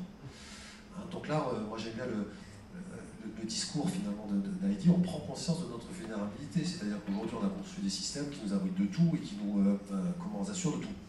C'est-à-dire moi, quand je fais des conférences, quand je partage, on me traite vraiment de débile en disant mais tu prends des risques. T'es fou. Moi j'ai dit écoute, toi tu n'envoies pas des SMS pendant que tu conduis, toi. Tu verras. Peut-être t'en prends plus que moi. Hein, parce que tu n'as pas conscience du danger. C'est ça que je veux dire. Hein. Peut-être que moi j'en prends évidemment plus, mais la conscience que je mets dans ce que je fais, comme je sais que j'ai pas de deuxième chance, c'est pas la même que quand j'envoie un SMS en train de conduire sur l'autoroute. Parce que là, je me dis, de toute façon, j'ai le temps de voir les choses arriver, etc. J'ai juste pas en tête que je suis pas. Le deuxième élément, en fait, et là, c'est moi ce que j'ai aussi vécu en aventure, et c'est un peu votre appel aussi, hein, madame, votre appel, c'est remettre en place les relations d'interdépendance qu'on a entre nous. Je vais juste vous dire quelque chose, je vais être extrêmement cru. Quand vous faites des expéditions comme vous faites ici, alors, si je pars avec Heidi, peut-être qu'Heidi, je ne peux pas me la blairer, peut-être qu'Heidi, elle ne peut pas me blairer. On peut ne pas s'entendre. Par contre, je sais que ma vie repose sur le regard qu'elle va porter sur moi et que moi, sa vie repose sur le regard que je vais porter sur elle. Je vais faire juste une blague à 2 balles. Peut-être qu'il y en a qui ont fait de la plongée. Vous avez votre moniteur qui est sous l'eau et que vous ne pouvez pas blairer. Il vous dit ça va, bah, vous ne lui faites pas ça, quoi. Même si vous ne pouvez pas le blairer, vous lui dites ok, non, ça va pas, on remonte, etc. Okay, donc là, on a vraiment ces relations d'interdépendance. Aujourd'hui, avec tous les systèmes là qui nous dépassent, on est plutôt isolés, tous. Hein, et on ne comprend pas, et justement, c'est ce que tu essaies d'illustrer, Heidi, le fait que ben, moi, quand je fais quelque chose, même si c'est une petite action, ça a forcément une influence et ça peut inspirer les autres. Hein, tant et si bien aussi que cette action-là, elle a aussi des conséquences de façon plus large sur notre chose. Et le troisième élément que moi j'ai appris, et moi c'est ça qui me rend plutôt positif en fait, par rapport à cette démarche. Bon, vous l'avez compris, le milieu comme ça, la nature elle est juste plus grande que nous, hein, donc c'est elle qui décide. Je vais essayer de vous le dire, quand vous êtes dans la tempête, voilà, vous ne pouvez pas agir sur la tempête, hein, c'est hors contrôle tout ce truc, c'est hors contrôle. Donc c'est bien de parler des politiques, des actions qu'ils font, eux ils sont dans leur zone d'action, ils essaient d'agir dans leur zone d'action. La question à se poser c'est nous, c'est quoi notre zone d'action? J'oppose vraiment zone d'action versus zone hors contrôle. Je ne peux pas agir sur ce qui s'est passé aujourd'hui, les 2 jours que tu as fait. Mais toi, Haïti, c'était ta zone d'action, très bien, tu y étais, moi j'y étais pas. Okay, mais ça ne m'empêche pas. Après, je peux critiquer, dire, oh, qui sont foutus, ils ont déconné, ils ont parlé pendant 2 jours, mais ils ont bien mangé, et quoi, hein? Non, t'as pas pris de kiff. T'as pas bien mangé. Par rapport à ça, moi, ma zone d'action, c'est quoi? C'est quoi? Et là, vraiment se recentrer là-dessus, je vous assure, quand vous êtes dans la tempête ou n'importe quoi, vous pouvez perdre votre énergie, tout ce que vous voulez sur dire oh là là, si on avait marché plus vite hier, on ne serait pas au même endroit, pourquoi le vent il est si élevé? C'est hors. Hein, donc là, voilà, qu'est-ce que moi je peux faire voilà, dans les actions que tu as citées, donc pour agir. Après, vous avez, donc contrairement, là, nous c'est schématique, hein, les environnements, c'est hors contrôle ou sous contrôle. Nous, dans la vraie vie, on a une petite zone ici qui s'appelle la zone d'influence. Donc maintenant, comment je peux influencer? Comment je peux influencer les politiques, comment je peux influencer les acteurs, les entreprises, etc. Hein, donc mon terrain de jeu et ça. Voilà, donc là, c'est nous, moi c'est vraiment ce que j'ai appris hein, dans autrement, on s'est déprimé, quoi. Enfin, vous avez vu les trucs, les environnements, quand il fait moins de 50, enfin voilà, vous dites, c'est pourquoi j'ai pas pris de radiateur? Pourquoi j'ai pas pris telle couche de machin, j'aurais dû prendre, non, mais je fais avec ce que j'ai pris. Donc c'est cet éclairage. Et donc moi j'habite à Boulogne-Billancourt en fait, et donc ils ont mis en place Maison de la Planète là, et en fait nous on est 5 ambassadeurs, hein, il y a un skipper aussi, il y a donc un gars de la Société d'explorateurs français qui étudie le changement climatique dans un village au Groenland, et voir tout ce que ça a changé, c'est Vincent Hilaire que tu as dû voir, tout ce que ça a changé dans leurs habitudes de vie, etc. Et donc c'est nous ce qu'on essaie de partager avec les habitants de Boulogne, les enfants, etc. Hein, c'est vraiment... bien sûr, moi je ressens, je lisais plein d'articles et ça génère de l'éco-anxiété. En plus, tu nous as mis ça, tout est foutu, comment on va prendre l'apéro, de toute façon, on peut rien faire. Hein, et donc là, voilà, se ramener, on peut agir. J'aime bien la bataille de dire on ramène le curseur. J'arrête, oui.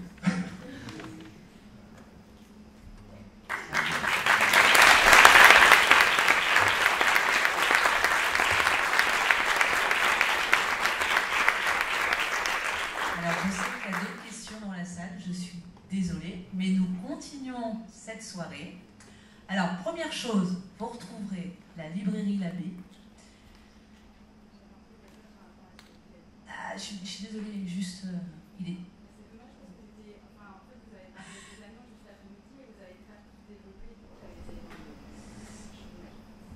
Je suis vraiment désolée, c'est vraiment question de timing parce qu'on doit quitter les lieux à 22h, question de sécurité.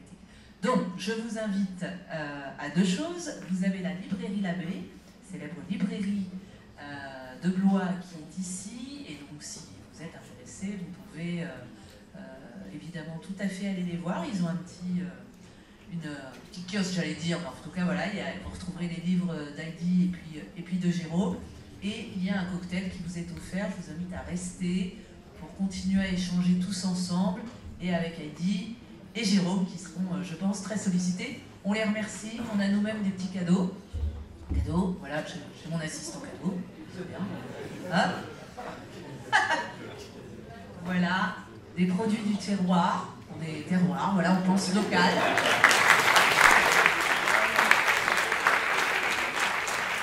De France Terroir, voilà, avec une bouteille, il ne faut quand même pas, voilà. Pour pour Jérôme et Heidi. Et on vous remercie encore 1000 fois, vous deux, parce que, voilà.